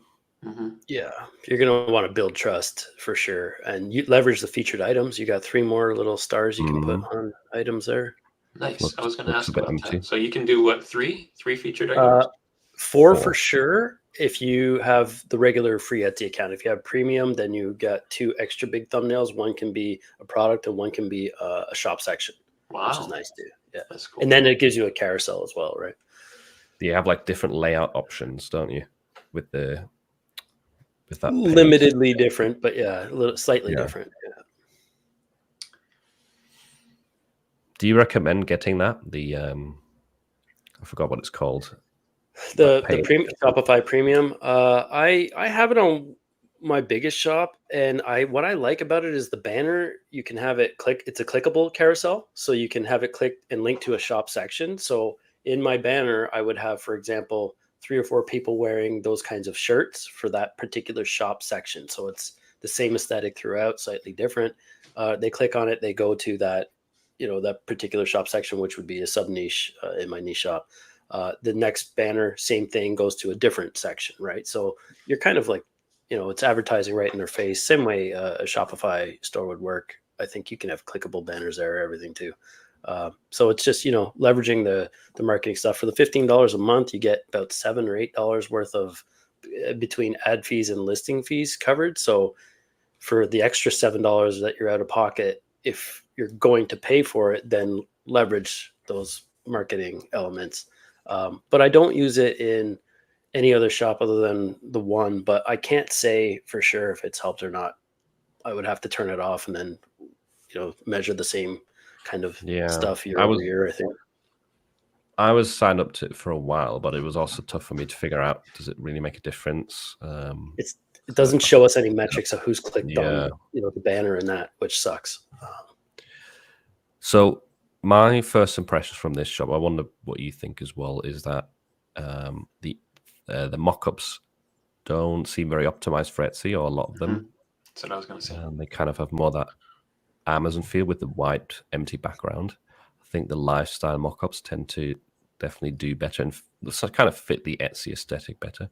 And I think they could zoom in on a lot of some of them look just like maybe Printify mock-ups that you like, that one hanging on the chair. I think that's a Printify, the t-shirt hanging on a chair, but I would zoom in so you could see it. You don't need to see the chair and the t-shirt and everything. So yeah, for sure. Yeah, and then on the first page there was be intentional with your mock-ups. On that, there was one mug that was turned and you couldn't see maybe 2/3 of the design on that first page, right there under the black hoodie. No idea what we're looking at, right? So just be very intentional and deliberate with how you're creating your listings. What would make you click on that if you were a shopper, right? If you couldn't understand what it said. Yeah. And you said this before, Philip, to make it more cohesive. We saw another one where kind of mock-ups were all over the place. I think you could definitely do some mock-ups that kind of work together instead of having all kinds of different mock-ups. Yeah, like we've got some colored mugs or colored inside mugs with a plain white mock-up, and then we've got these ones which are lifestyle, different angles. So it seems all a bit random. I would also, focus on one or two products until you figure out how to design for them and nail it. You're all over the place here, and designing for everything keeps you in different headspaces. You might be in the same aesthetic even if you were niched, even though you're not. But even the constraints of the artboard sizes that you got to navigate and think about when you're designing can be enough to skew how the quality of your design is, right, where your headspace is. All over the place. I would stick to one or two products tops until you completely nail it. It's the only way to get to know what's working. We do see the same thing on Shopify as well. I think it's and I had the same inclination when I was starting out. For some reason, I associated success or like a full-fledged store would just have lots of different product types. Maybe because every retail store I had ever walked into my entire life had way more than just one product. Who knows? But we see it all the time. Like people who are starting out thinking that, okay, I'm starting a print-on-demand store. That means I need T-shirts, hoodies, mugs, canvases, tapestries. Oh, they just added, wall art, like everything under the sun that whatever supplier they're using can fulfill. And that's the complete opposite way to go. Like down the road, sure. But in the beginning, just like Jay is saying, you're designing for a specific product type is building up a skill set. So as you're becoming proficient in design, it's just like switching niches, like pivoting more than a basketball player. Like if you're switching your product type every other design you're making, you're not building up like that skill set, opposed to if you just be disciplined about making 100, 200 designs of one specific product type. And this is what I recommend to people, at the very least, get that product type to be like 100, 150 designs, get to the point where you're doing at least 5 to 10K a month in sales. This is Shopify, at least 5 to 10K a month in sales, and then maybe diversify into other things. But normally people are just chasing, like they want more sales, and we think that more sales will come from more product types, and it very, very, very rarely is the case. More is not better, that's for sure. Yeah, not on these. That's kind of a different approach for like Amazon, where it doesn't matter because there is no shop on Amazon because the shop is Amazon. Right. But for Etsy and Shopify, that's you're right. Don't do that. Awesome. Next up, we've got a Redbubble shop, Quantum Thread. Yeah. Got a little banner here. So in this case, we can not really comment much on the mock-ups because those are all preset. But they do have a featured collection, which is nice. I would put your top sellers, or if you're doing something for Halloween or Christmas or something like that, something special. That they've got Year of the Dragon, so they're out early for 2020. Wait, is that? Oh, that's this year. I would change that to next year, I guess, because it's coming closer to next year instead of this year. Everybody Yeah. that's bought Year of the Dragon probably bought it by now on. Yeah. So in this case, I guess we'll focus more on the actual designs. Easily distract. Oh, look, a scroll. That's pretty funny. So they have a lot of. So I see this a lot with scaled design. So these are kind of like scaled designs on Redbubble, and typically Redbubble and TeePublic don't like that, because it looks like it when you're looking at their shop, it just looks like the same product, and it's just a different word that's changing. So I don't know. It's a tough one because I know people like scale designs, but it doesn't work that well for me, at least on Redbubble and TeePublic. Yeah, also, they've definitely moved away from that. I don't think they used to have a problem with it, but like the last few years, I don't think they really want people to push that anymore. And especially TeePublic. I know we're going to talk about TeePublic next, but they if they see that, they will put you in the apprentice category. And I know there's categories now with Redbubble, and I'm going to guess that by doing that, you might be put in the lower categories too, which is kind of unfortunate. Same with Spreadshirt, by the way. If you upload scale designs to Spreadshirt, they will reject them. So those are kind of better for Amazon if you've got a high tier account. But yes, some of these designs look good. Like I like this. This is a good kind of template that works for many different niches. That's nice. That cruise enthusiast is kind of a cool design. Some of them are a bit hard to read. Like this one, a lot of the text is very small. Here we've got a very thin font. I still have no energy, but the retired part looks cool. Yeah, readability is key because you can't really zoom in on the mock-ups here like you can in Etsy. So you definitely, it has to look good on their mock-ups, which, like you're saying, it's hard to read on most of these. So yeah, this one as well. I know that kind of design, you kind of need a smaller font. That's the idea. But maybe if you can make the font slightly bolder, that would help. It looks extremely thin. Yeah, and contrast too. Like if you have a dark words on a dark T-shirt, that would be tough to read. I just noticed up in the search bar, it's just searching all these phrases, and I'm like, is Philip searching for these? That's new AI from Redbubble. It's like, what are you doing, Philip? What are you searching for? What's going on? Redbubble added that recently. Yeah, I saw that too before. I'm like, what? They want you to search. Is kind of what they're like. Search for this. Search for that. Cool stickers though. The Japanese stickers look kind of cool. I've been guessing that's AI. Right. Yeah, but definitely some of your designs look good. Some of them are a bit harder to read, but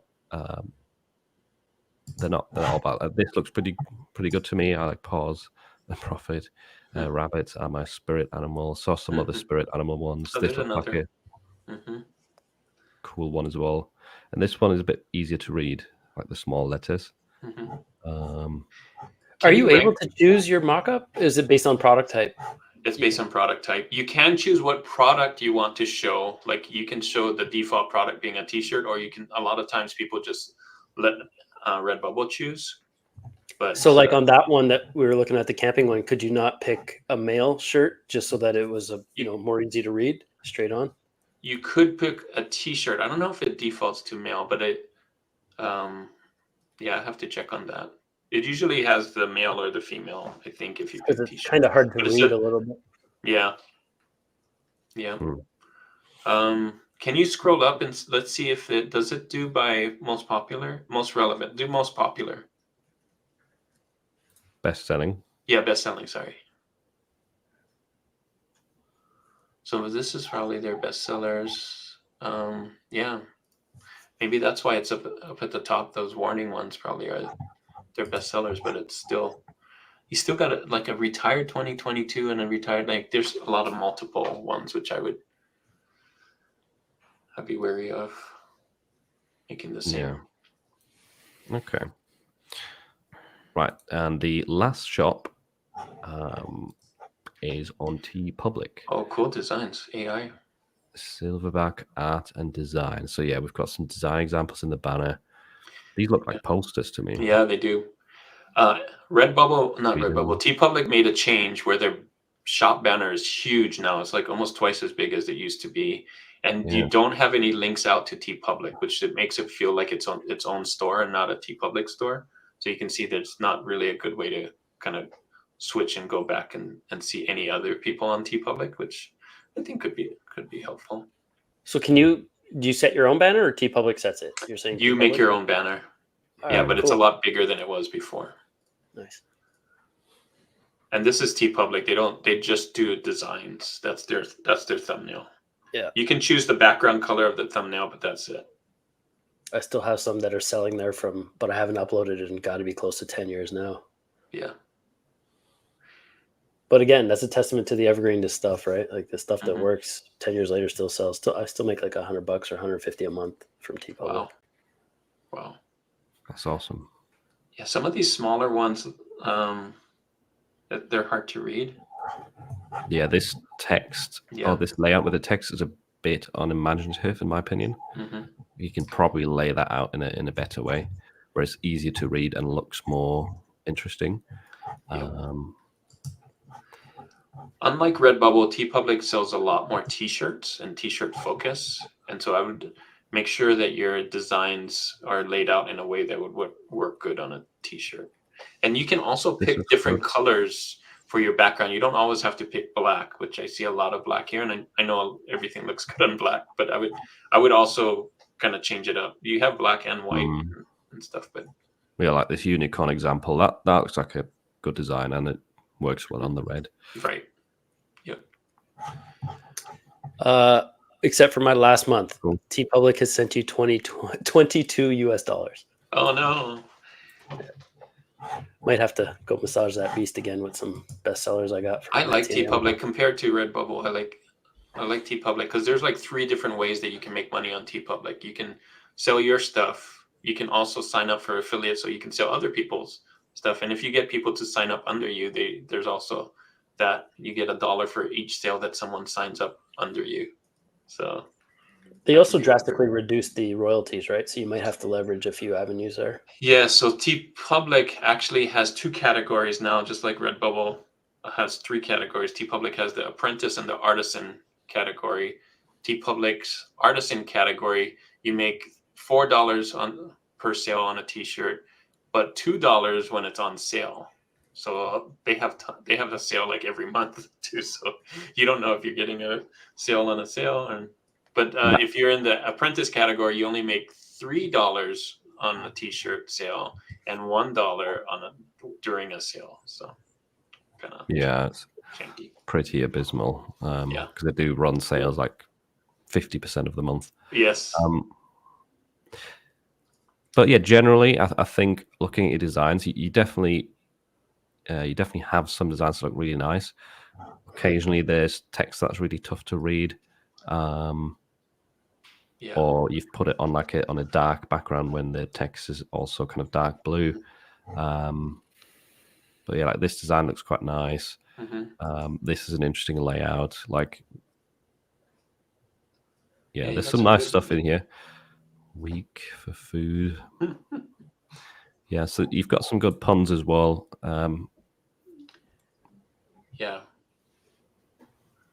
Naturally gorgeous.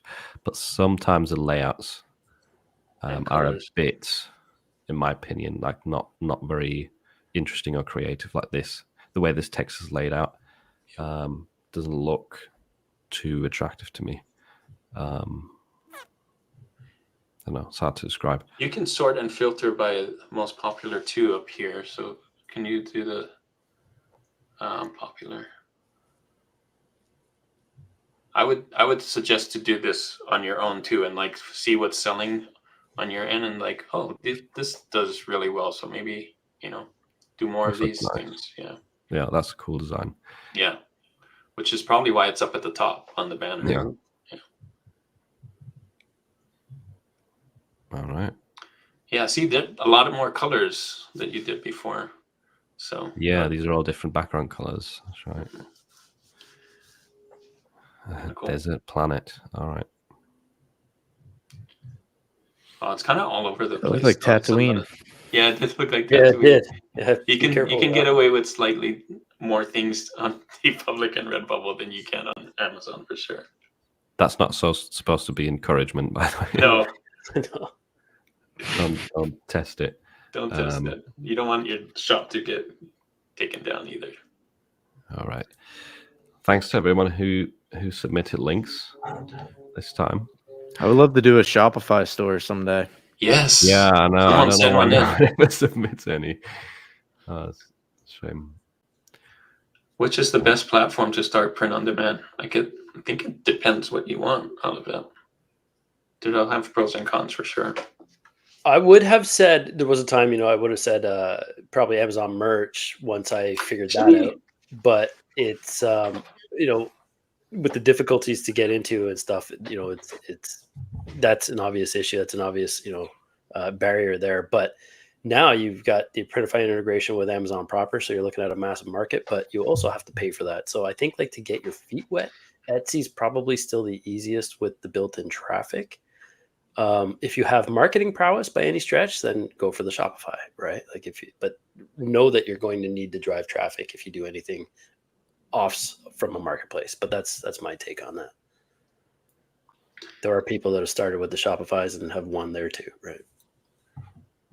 Absolutely. Yeah, and it can go both ways. It's really like approaching it from what is the business we're going to start, and if you decide print on demand and apparel is something that interests you, opposed to consulting, digital products, any number of other things, and you want to go the print on demand route, then it's okay, what platform could I choose?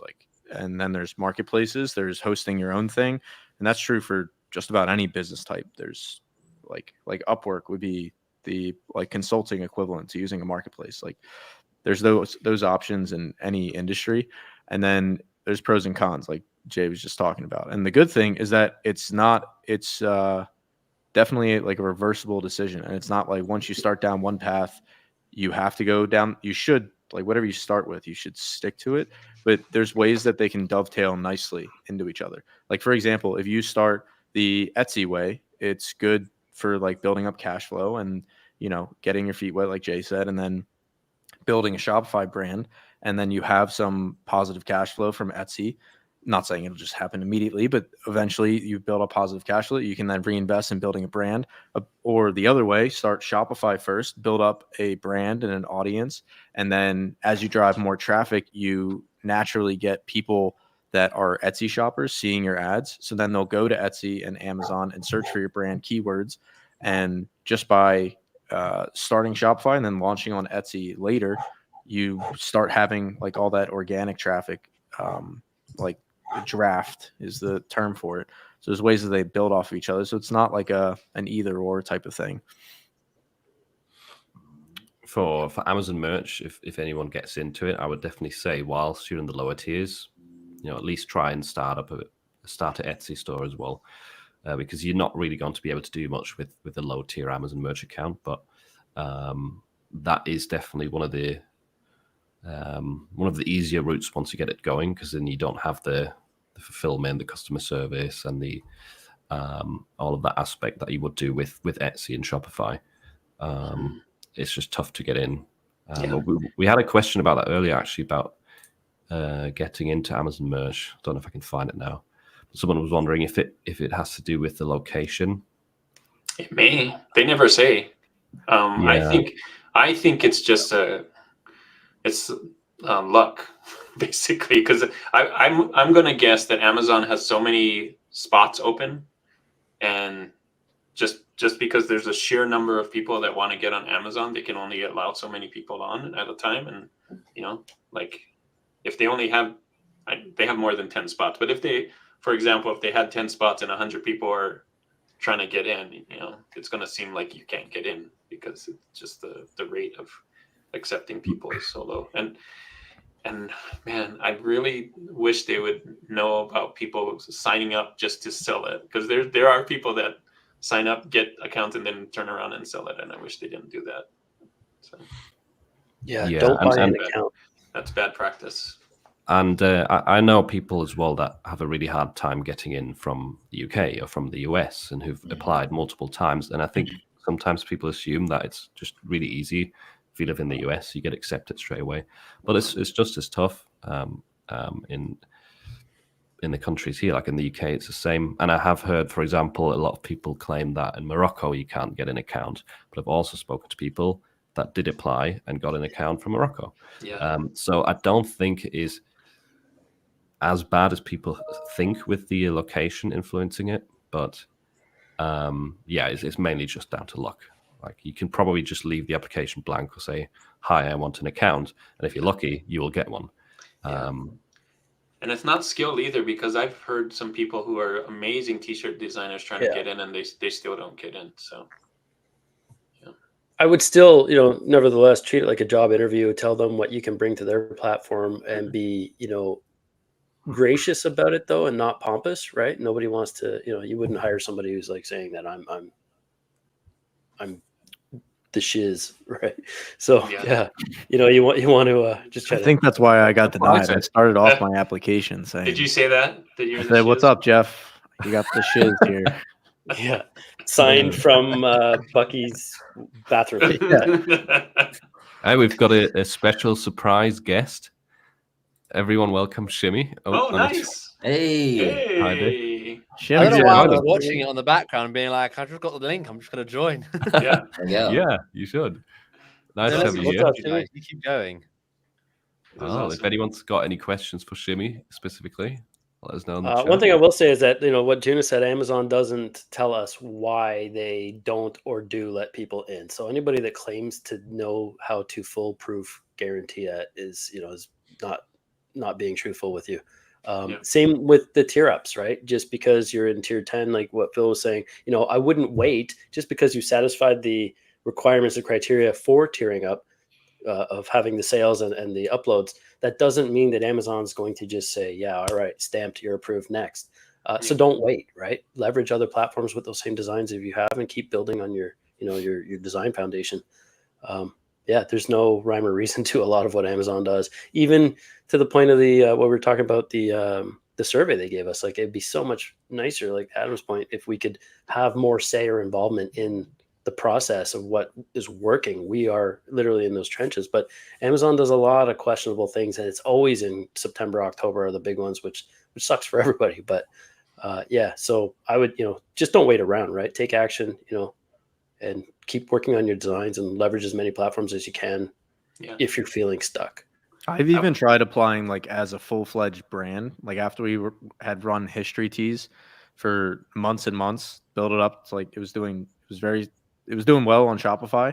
And I thought like, oh, they're going to love having a new brand. Like, we've got all this neat stuff to sell. Like, people are loving it. We can say we have thousands of reviews. I didn't even mention that we were the shiz, and we got denied. And that's happened on 2 different brands now. And I'm like, I was clueless. No way. I would also say a lot of people put a lot of pressure on Amazon, and they try and get in, but Amazon has its problems too. It's not like if you get on Amazon, you're guaranteed thousands and thousands of dollars every month, right? You still have to learn what sells best on Amazon and create good stuff. You can't just blast Amazon, and they do have great traffic and prime shipping and all of that stuff, but you still need to have something that people want to buy. So it's not just a foolproof way to make money on Amazon. So you still have to learn. One thing I'll add to that, I would love to know from Amazon, like how many tier 10 or even tier 100 accounts are out there that have been approved that are just sitting dormant, right? Mm-hmm. Because what Chris was talking about, where you hit that valley, I can't remember what it was, pessimism, something, right? They hit when it gets hard, right? Because people think you get on Amazon, it's like the golden ticket. It's not. That's the first step, but it's a lot of work. That's when it starts. Yeah, it's when it starts. It's a lot of work and effort, and you're going to hit some walls and stuff. And there's probably there's people watching this that are probably in tier 10, right? Tier 100. And they're like, I haven't touched it in months or years. So, there's the scarcity of like getting approved for accounts, but then there's people out there that actually have these accounts that just aren't taking action or fulfilling, pushing and trying to kind of grow it. So, that's another thing. It's like, that's feedback I would give Amazon, is like, if there's accounts that are out there that are dormant, these people are not participating on the platform, they're just sitting there, not doing anything, close those and offer them. Mm-hmm. Squash those and offer them up to other people so that we can get more people who are going to be, participatory in the platform and help it grow and foster and all that stuff. Yeah, give them a $20 Amazon gift card to let go their account. And It should be as simple as having when you join, you get a number. Let's say your number like 4,002, right? And then they say we're up to this number, and we let X amount in every month. Yeah. And eventually you will be let in, whether it's 1 month, 2 months, 3 months, or 6 months. But at least that way you have a number. You're in So there's line. no reason why anyone should ever be rejected. Like, it makes no sense. Everyone should have an equal chance. I don't understand why they reject people, unless it's like they reject people based on the country they're from, which is like so subtle racism from Amazon that no one talks about. But it's just, I don't know. It's so easy to be like, oh, you're number 4,000. Great. Yeah. We estimate Yeah, it's that's going a to be great like idea. a wait time of 6 months. You know? Well, we've covered all the bases now, Philip. We talked about gas stations, called Amazon slightly racist. Anything else we need to check off? Aren't you going to show dogs or something? Show pets? Or... Yeah, We we've did. got We saw pet Philip. show and tell. Huh? What do you think is the best platform to start then, Shimmy? I think it depends on what you want to do. If you have money, then start with like Shopify. If you don't have money, then try and start with Amazon. When you get rejected, then default to Etsy. But I guess it depends on what you want. You know, if you want to make, I don't know. I think print on demand is changing massively. I think, especially after the Amplified event, I think a lot more people are going to start moving over from Etsy and Amazon to Shopify, or just other of their own websites, something like that. You know, even Fourth Wall or any of them really. But it really depends on what you want and how much money you've got to invest in it. And I would only add probably what you are already good at if there's certain avenues, right? I don't think anyone is like good at anything at the beginning though, because they don't know what they want to do. Like, yeah, but if you've come from a everyone- different vocation, Come or from something, right? marketing. If you come from a marketing background, then maybe you're going to be naturally better at a lot of the Shopify elements, for example. Yeah, or you would maybe struggle with Amazon merch because you don't have access to their ads platform at the beginning. I think at the end of the day, no matter what platform you go on, the designs are still the most important thing, whether it's Amazon, Etsy, or Shopify, or Redbubble. It's always going to be the designs that are the most important. Yeah. Whatever background you come from, I think if you can do good designs, then you can succeed on any platform, even if you're no good at marketing. But if you're bad at designs, you're not going to succeed on any platform. Agree 1,000%. That's why I came in, because I saw you guys. I saw you reviewing the designs, and I was like, oh, I can't hold back on a little design review. So I joined. Damn it. Should have joined earlier. I tend to step back on the design stuff sometimes in this group setting because I don't want to be overly negative all the time. You know, I don't look at it as being negative. It's a really odd concept. I read it in a book. By telling someone what they want to hear, you are actually hurting them more than by telling them what they need to hear. Because if you tell someone what they want to hear, then they go off and they'll take your advice and keep messing up based on that advice and then blame you. Whereas if you just tell them what they need to hear, they'll be upset with you until they implement it, and then they actually get better. And then they'll go back and actually like you more, like be happy you told them how it was. It's an interesting concept, but yeah. I hear that all the time. Like, people say, my friends and family say this design is so good. Like, well, they're probably not telling you the truth. they don't want to hurt your feelings. Yeah, definitely not here to stroke egos. Like, I'm looking at other things that you can do with, you know, because if you're stroking egos and you're just reinforcing what they're already doing even right, then you're wasting everybody's time, right? But if you're telling them, you know, certain elements they can work on above and beyond the design, I think was constructive too. I just meant specifically like certain designs. You know, it's obvious. Yeah, I don't often hold back, but I tried to bite. Oh no, 100%. If you're gonna give advice, if you're gonna say something is bad, you have to back it up with what they could do to improve it. If you're just like, your design's terrible, quit, then it doesn't help anyone. But if you like kind of say why it's bad, then they can learn from it. And also, I think we're all transparent and like open about the fact that, or at least I say it repeatedly, I still have no idea what's going to sell well. Like, I get shocked all the time by like what does well, and then things that I think are the shiz. I'm going to use that all the time now. Things that I think are awesome. Need a shiz counter. Yeah, very, very often completely bomb. And so like what I and I think you guys are all the same. Like when I tell people the most important feedback that matters, by far the only feedback that matters, is far from mine. It's the market. And so the things that I can share are simply from my own experience, like patterns that I've noticed amongst top selling designs, then amongst our lowest selling designs, and then try to save you some time and money and testing to like try to speed things up. But ultimately the decision that matters the most is what the market says. And like the real skill to be building up is how to interpret the data and feedback that you get from the market to accurately iterate on your catalog. But everything that we say, or at least for myself, is like just based on experience, but the market is the true, the only source of truth. Yeah, I agree. I mean, you can create a good laid out design and it looks really nice, but you never know if it's going to sell or not until it hits the market and get some data. So 100%. We did a test this weekend and we had the most random thing sell, to the point where we are like, do we want to create more designs like this? Because it's so random and it's not really like what we want to be selling, but really, really random stuff sold.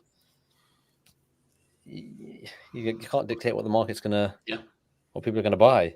Yeah, but even you the can pros, think like templates and like principles and design theory. Like there are certain things that like I think we can all agree on that make a design look good. It might not sell, but it will objectively look good versus a design that won't sell, but also objectively looks terrible.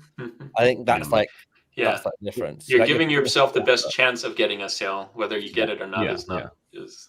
Whether or not the consumer is, artistically educated enough to make that a subjective decision on whether that objectively good design fits them and their budget, then that's a completely different thing. But yeah, we can all agree on what should look good as designers, or at least with some design background, versus what is, obviously abhorrent, really. Yeah. Very cool. Right. And that's the other thing. I just saw SEO in a comment that passed by, but like all the SEO in the world isn't going to get sales if your design is garbage, right? What is it we say, Chris? A good design, no matter how much marketing you have, a bad design will never sell. But if you've got a good design, it could still sell with bad marketing. Something like that. Yeah. Close. I've been saying the same thing for years, so it's nice to hear it reiterated or echoed. Yeah. Awesome. Yeah, I think that was the thing I was trying to say. It amplified while I got a frog in my throat and started coughing. I don't know if you guys saw that, but it was great. I tried just talking through it, and it just got worse and worse. Then it's up on YouTube now, right? Yeah, probably. You could go. Yeah, I would love to watch that again. Relive it. The mic is like taped to your face, so it's like right here, so you can't even turn. Someone should clip that, since Chris likes like taking screenshots of people. Oh yeah, that's right. We should make it a meme. Yeah, that'd be. And put the shiz on it or something. Well, I've missed the shiz. Where's the shiz come from? That's such a British thing. I was talking about a design, or being pompous when you're applying to merch and stuff like that, alluding to being the shiz, and I didn't want to swear on the, for YouTube, right? Because then you'll maybe get, I don't know, less views or whatever. But so I ended up curbing the last three letters and shiz instead of something else. Shiz is a thing, though. You can be like the shiz, like the bee's knees. Yeah, but without it's our thing now. Getting censored by YouTube. Right. Yeah. Nice. Normally it would have been a few other letters. Yeah. We've got a few personal topics now at the end. Personal. To go through. First one we were going to do is a pet show and tell, because we've got a few people with pets here. Does anyone need to get their pet if they want to show it, or? I'm bummed that I actually have another call right now. Juna, get the rubber band ball. Oh my gosh. Yeah, no, please bring it out. Just before I leave. Okay, this is just for Chris. The rubber band loves ball. these. Juna's pet.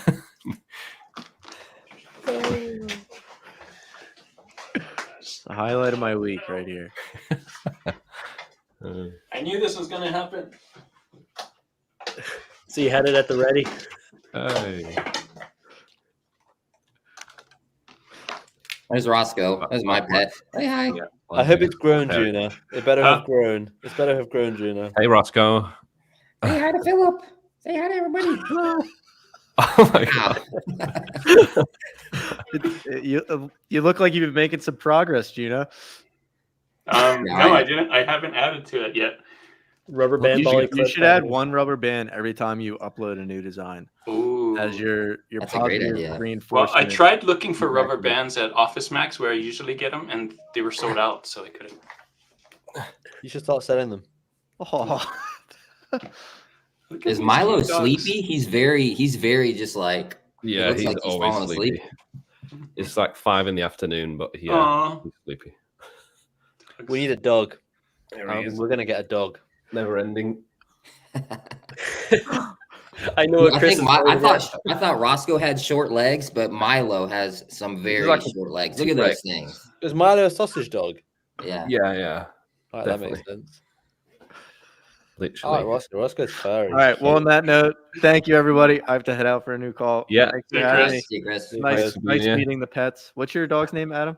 Roscoe. Roscoe. Nice meeting you, Roscoe and Milo. Yeah.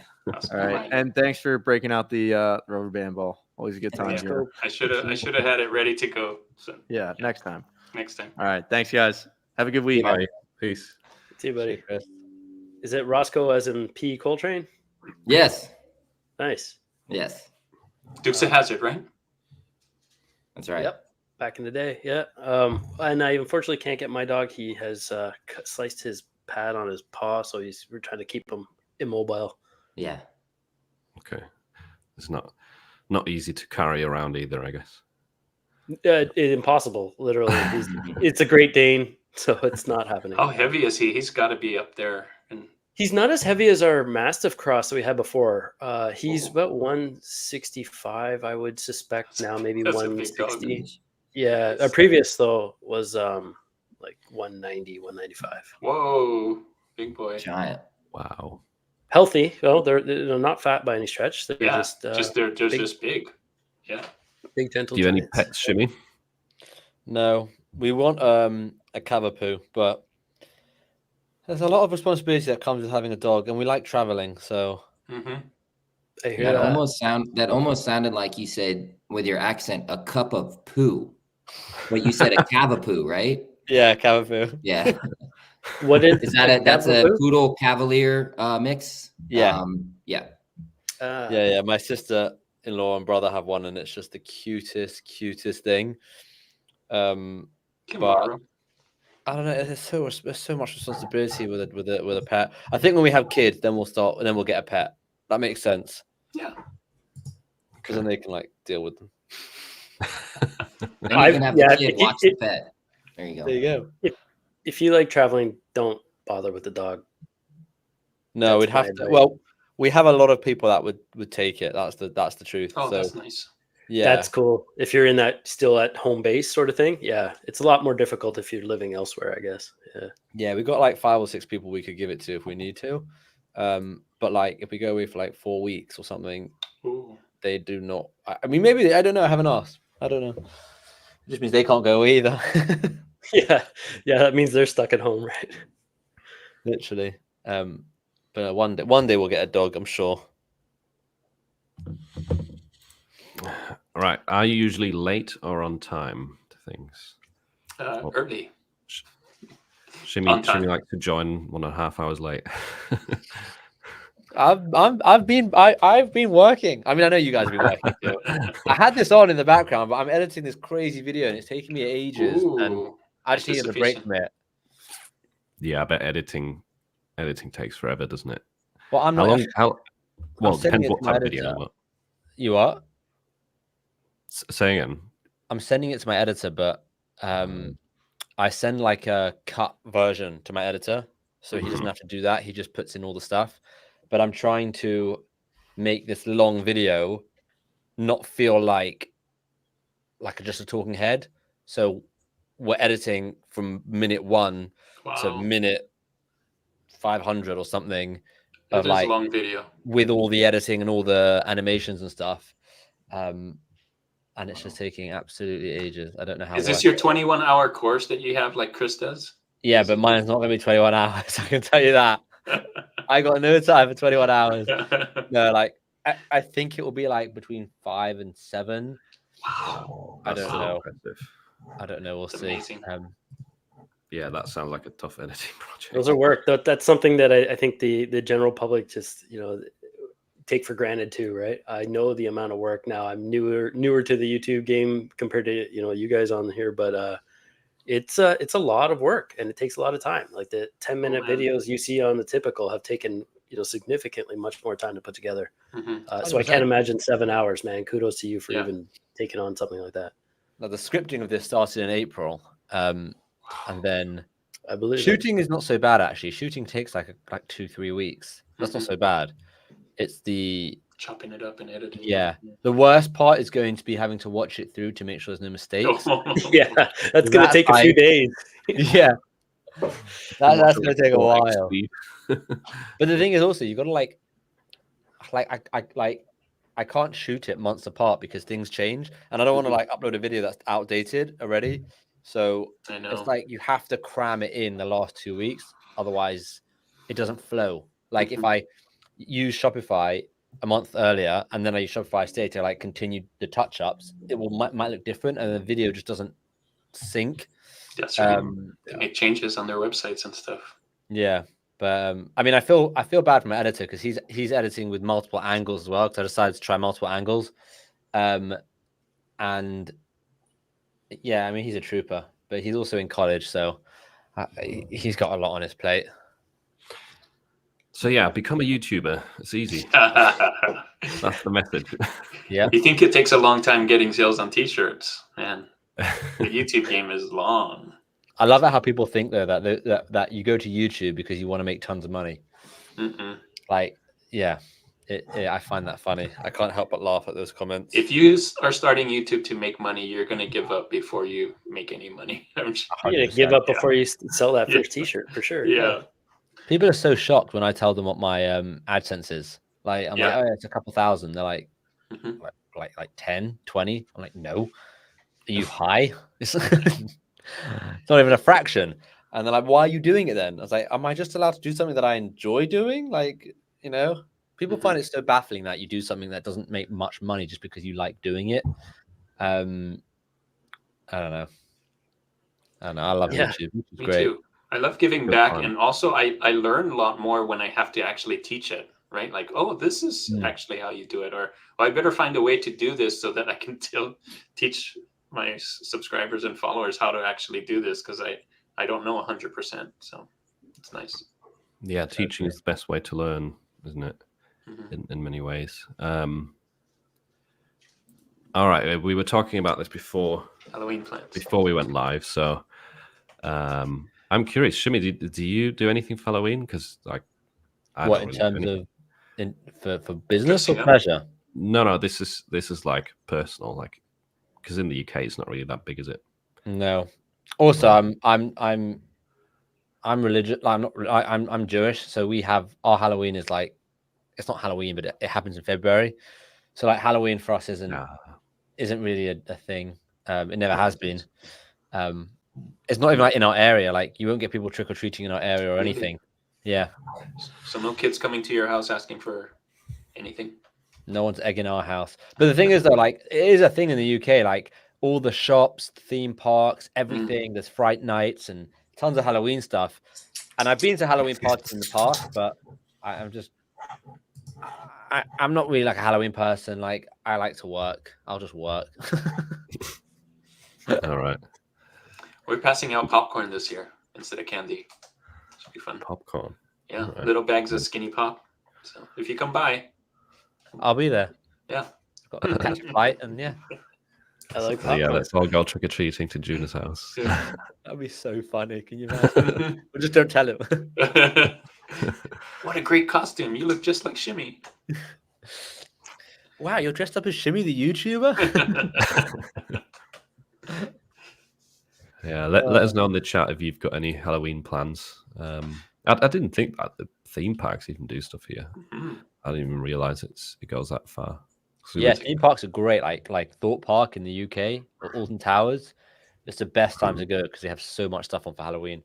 Nice. And they open up, I think, until midnight. I think they're open, which is pretty cool to ride a roller coaster at like 11 p.m. at night. Yeah. All right, awesome. Yeah, he Canada's said that Wonderland too, does right? the same thing. Adam said that they do it a lot in Florida too, right? Universal Studios. Yeah, and all it's that. really big. They do like a theme. The Halloween Horror Nights one does like a theme every year. So like, one year it's Walking Dead, like when Stranger Things was big. So all the haunted houses, all the everything is like themed for, I don't know what this year is, but whatever is the hot sort of Halloween spooky scary thing going on. But yeah, it's the same idea, right? The parks are open, you ride in roller coasters at midnight, and Nice. it's a good time. All right.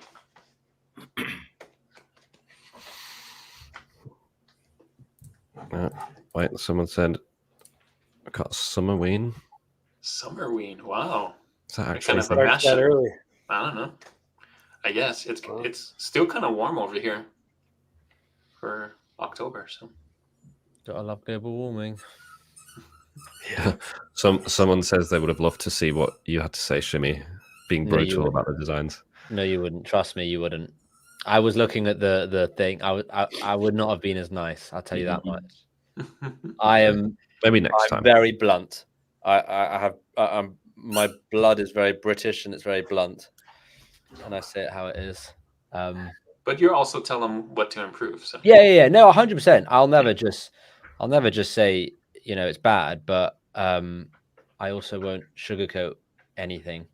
There were some cool designs there, though. I did like see a couple that I thought were really cool. Yeah. But A couple that many. yeah. Well, No, I'm joking. next time.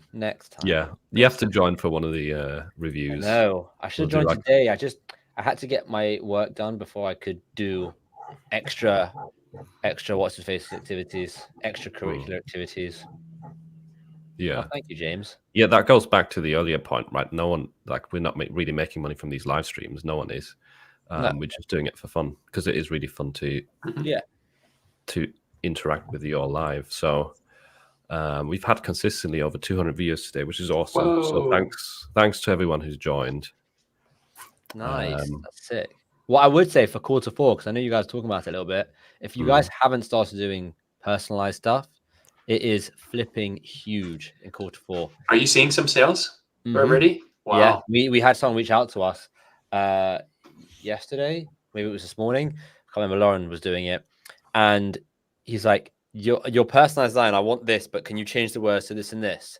And it's not really like what we would normally do, but we were like, maybe. And he's like, okay, because I want to order some for Christmas. And then like that word "some" was like, oh, okay, so it's not one then. You want to order a few? He goes, yeah. He's like, I want to make sure they will just get there in time. I was like, yeah, they'll definitely get there in time for Christmas. And we've run a couple of tests over the last few weeks with our personalized designs, and they've done really well. Personalized designs just do so well during this time because print on demand, you're selling in quarter 4. Most of the t-shirts you sell are going to be gifted. And if you think about a gift, the best kind of gift is a personalized gift. So if you can mix print on demand and personalization, which that's the point of print on demand, it's meant to be like a one-off thing, then you can literally just print money. Like, it's ridiculous. Are you doing it is that your Shopify store or is it Shopify? Yeah, we're doing that through Shopify. Yeah, can do really well at Etsy as well, though. I started selling personalized ornaments like a month ago. Really? For Christmas. Yeah. Oh, I gotta get started. I'm late. And it's good, I think, as well, if you can, rather than just doing like add your own name, if you can allow people to add like their own photos or something of a pet and stuff like that. Yeah. That's more work, but I think that's even like going a step further, like a little more work on your end, but less competition and more reason for people to buy if they can add their own. Well, one thing I'd say is whatever personalization you do, make sure it's easily and quickly repeatable. So like either you can create an SOP and just hire someone to do it for you if you're getting enough sales. But if you're not, and let's say you want to do the pet or you want to do something, make a Photoshop action so that whenever you get an order in, it's like a 4 or 5 minute job to put their design on or their name on or something. Don't like ever do personalization where you are recreating the design from scratch and putting their information in, because like, at the end of the day, it's It's not worth the money. No, that's No, not and worth it. and limit what options the customer has for personalization too. Start there, right? Don't like allow them name. to drop paragraphs, and don't go back and forth with proofs. Tell them it's going to look exactly like this, but with your 4 unique characters in there. Yeah. We do name and location, and sometimes a year. Yeah. This guy that reached out to us wanted like another 2 things customized, and I was like, I will have to create this design. But that's why, because he said he's going to order quite a few. I was like, all right, fine, maybe, Right. But usually, no, it's just not. Well, I mean, for some, it is worth it. I mean, if you're getting no sales and someone's going to buy something from you, even $20, yeah. I mean, if you're not making any money, your time's not necessarily worth a lot. So take anything you can get. But if it's like you're getting lots of orders in, you don't want to start accepting orders that are like madly time consuming. Yeah, I would definitely try to automate as much as you can of that. To Steve's point down there, why aren't you using a personalization app? If you get good at selling any kind of personalization or customizable products, you'll understand what it means to start dreading those orders when they come in. If you haven't built a plan or got, to Jimmy's point, people ready to create those designs. Yeah. I mean, to answer Stephen's questions, I'm not using a personalization app because they can't do what my designs are. So I was going to start using Hello Custom. I spoke to Stephen about it, and he said, "Oh yeah, we need to change a couple of things to be able to do that." But basically, the designs that we have personalized, it involves a certain editing that I don't know how to explain this, but it involves certain editing that an automation tool wouldn't be able to do. We have to put it in ourselves. But yeah, I mean, I would love to be using personalization apps. They don't work for our designs.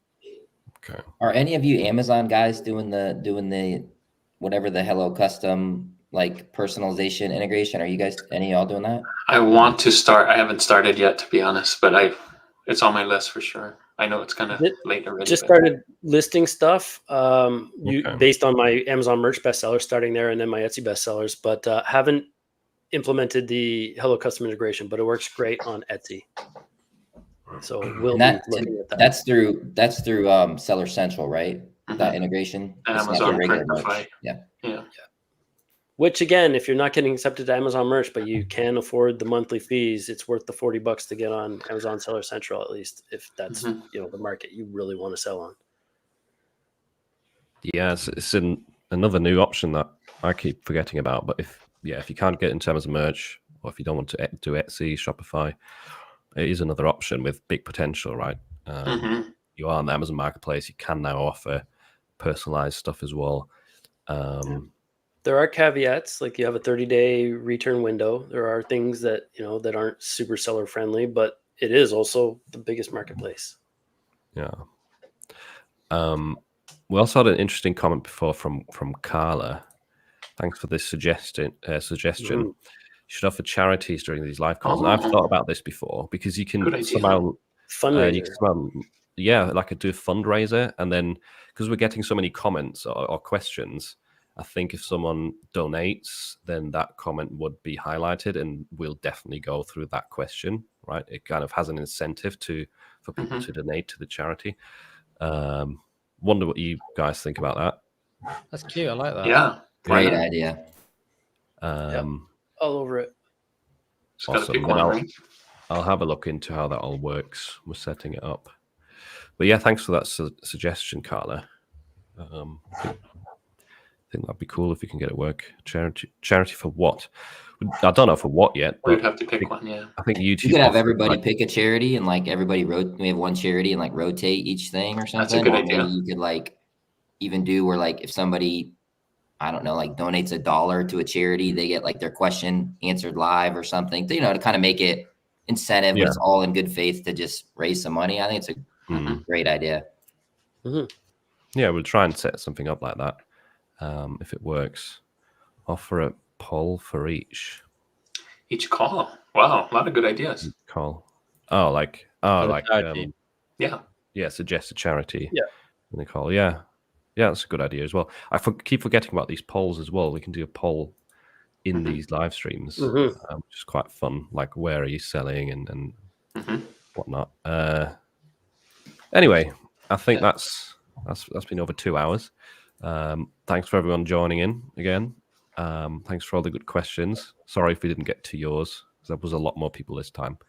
And thanks to you guys as well for joining. Thanks for joining late, Shimmy. It was fun to have you on. I think people enjoyed your appearance. Surprise. Good fun. You should come back. I will try and come back to these and be on time next time. But again, no promises. To be honest, like, it doesn't really matter when you join. I don't mind if people join late or have to drop off early, like Chris did. It doesn't matter. It's an open thing. But happy Q4 sales to everyone. Yeah. Hope you'll do well, and we'll be back in like a couple of weeks, 3 weeks, the latest. So yeah, we'll see you later. All right. See you guys. You guys. Thanks for everyone who joined.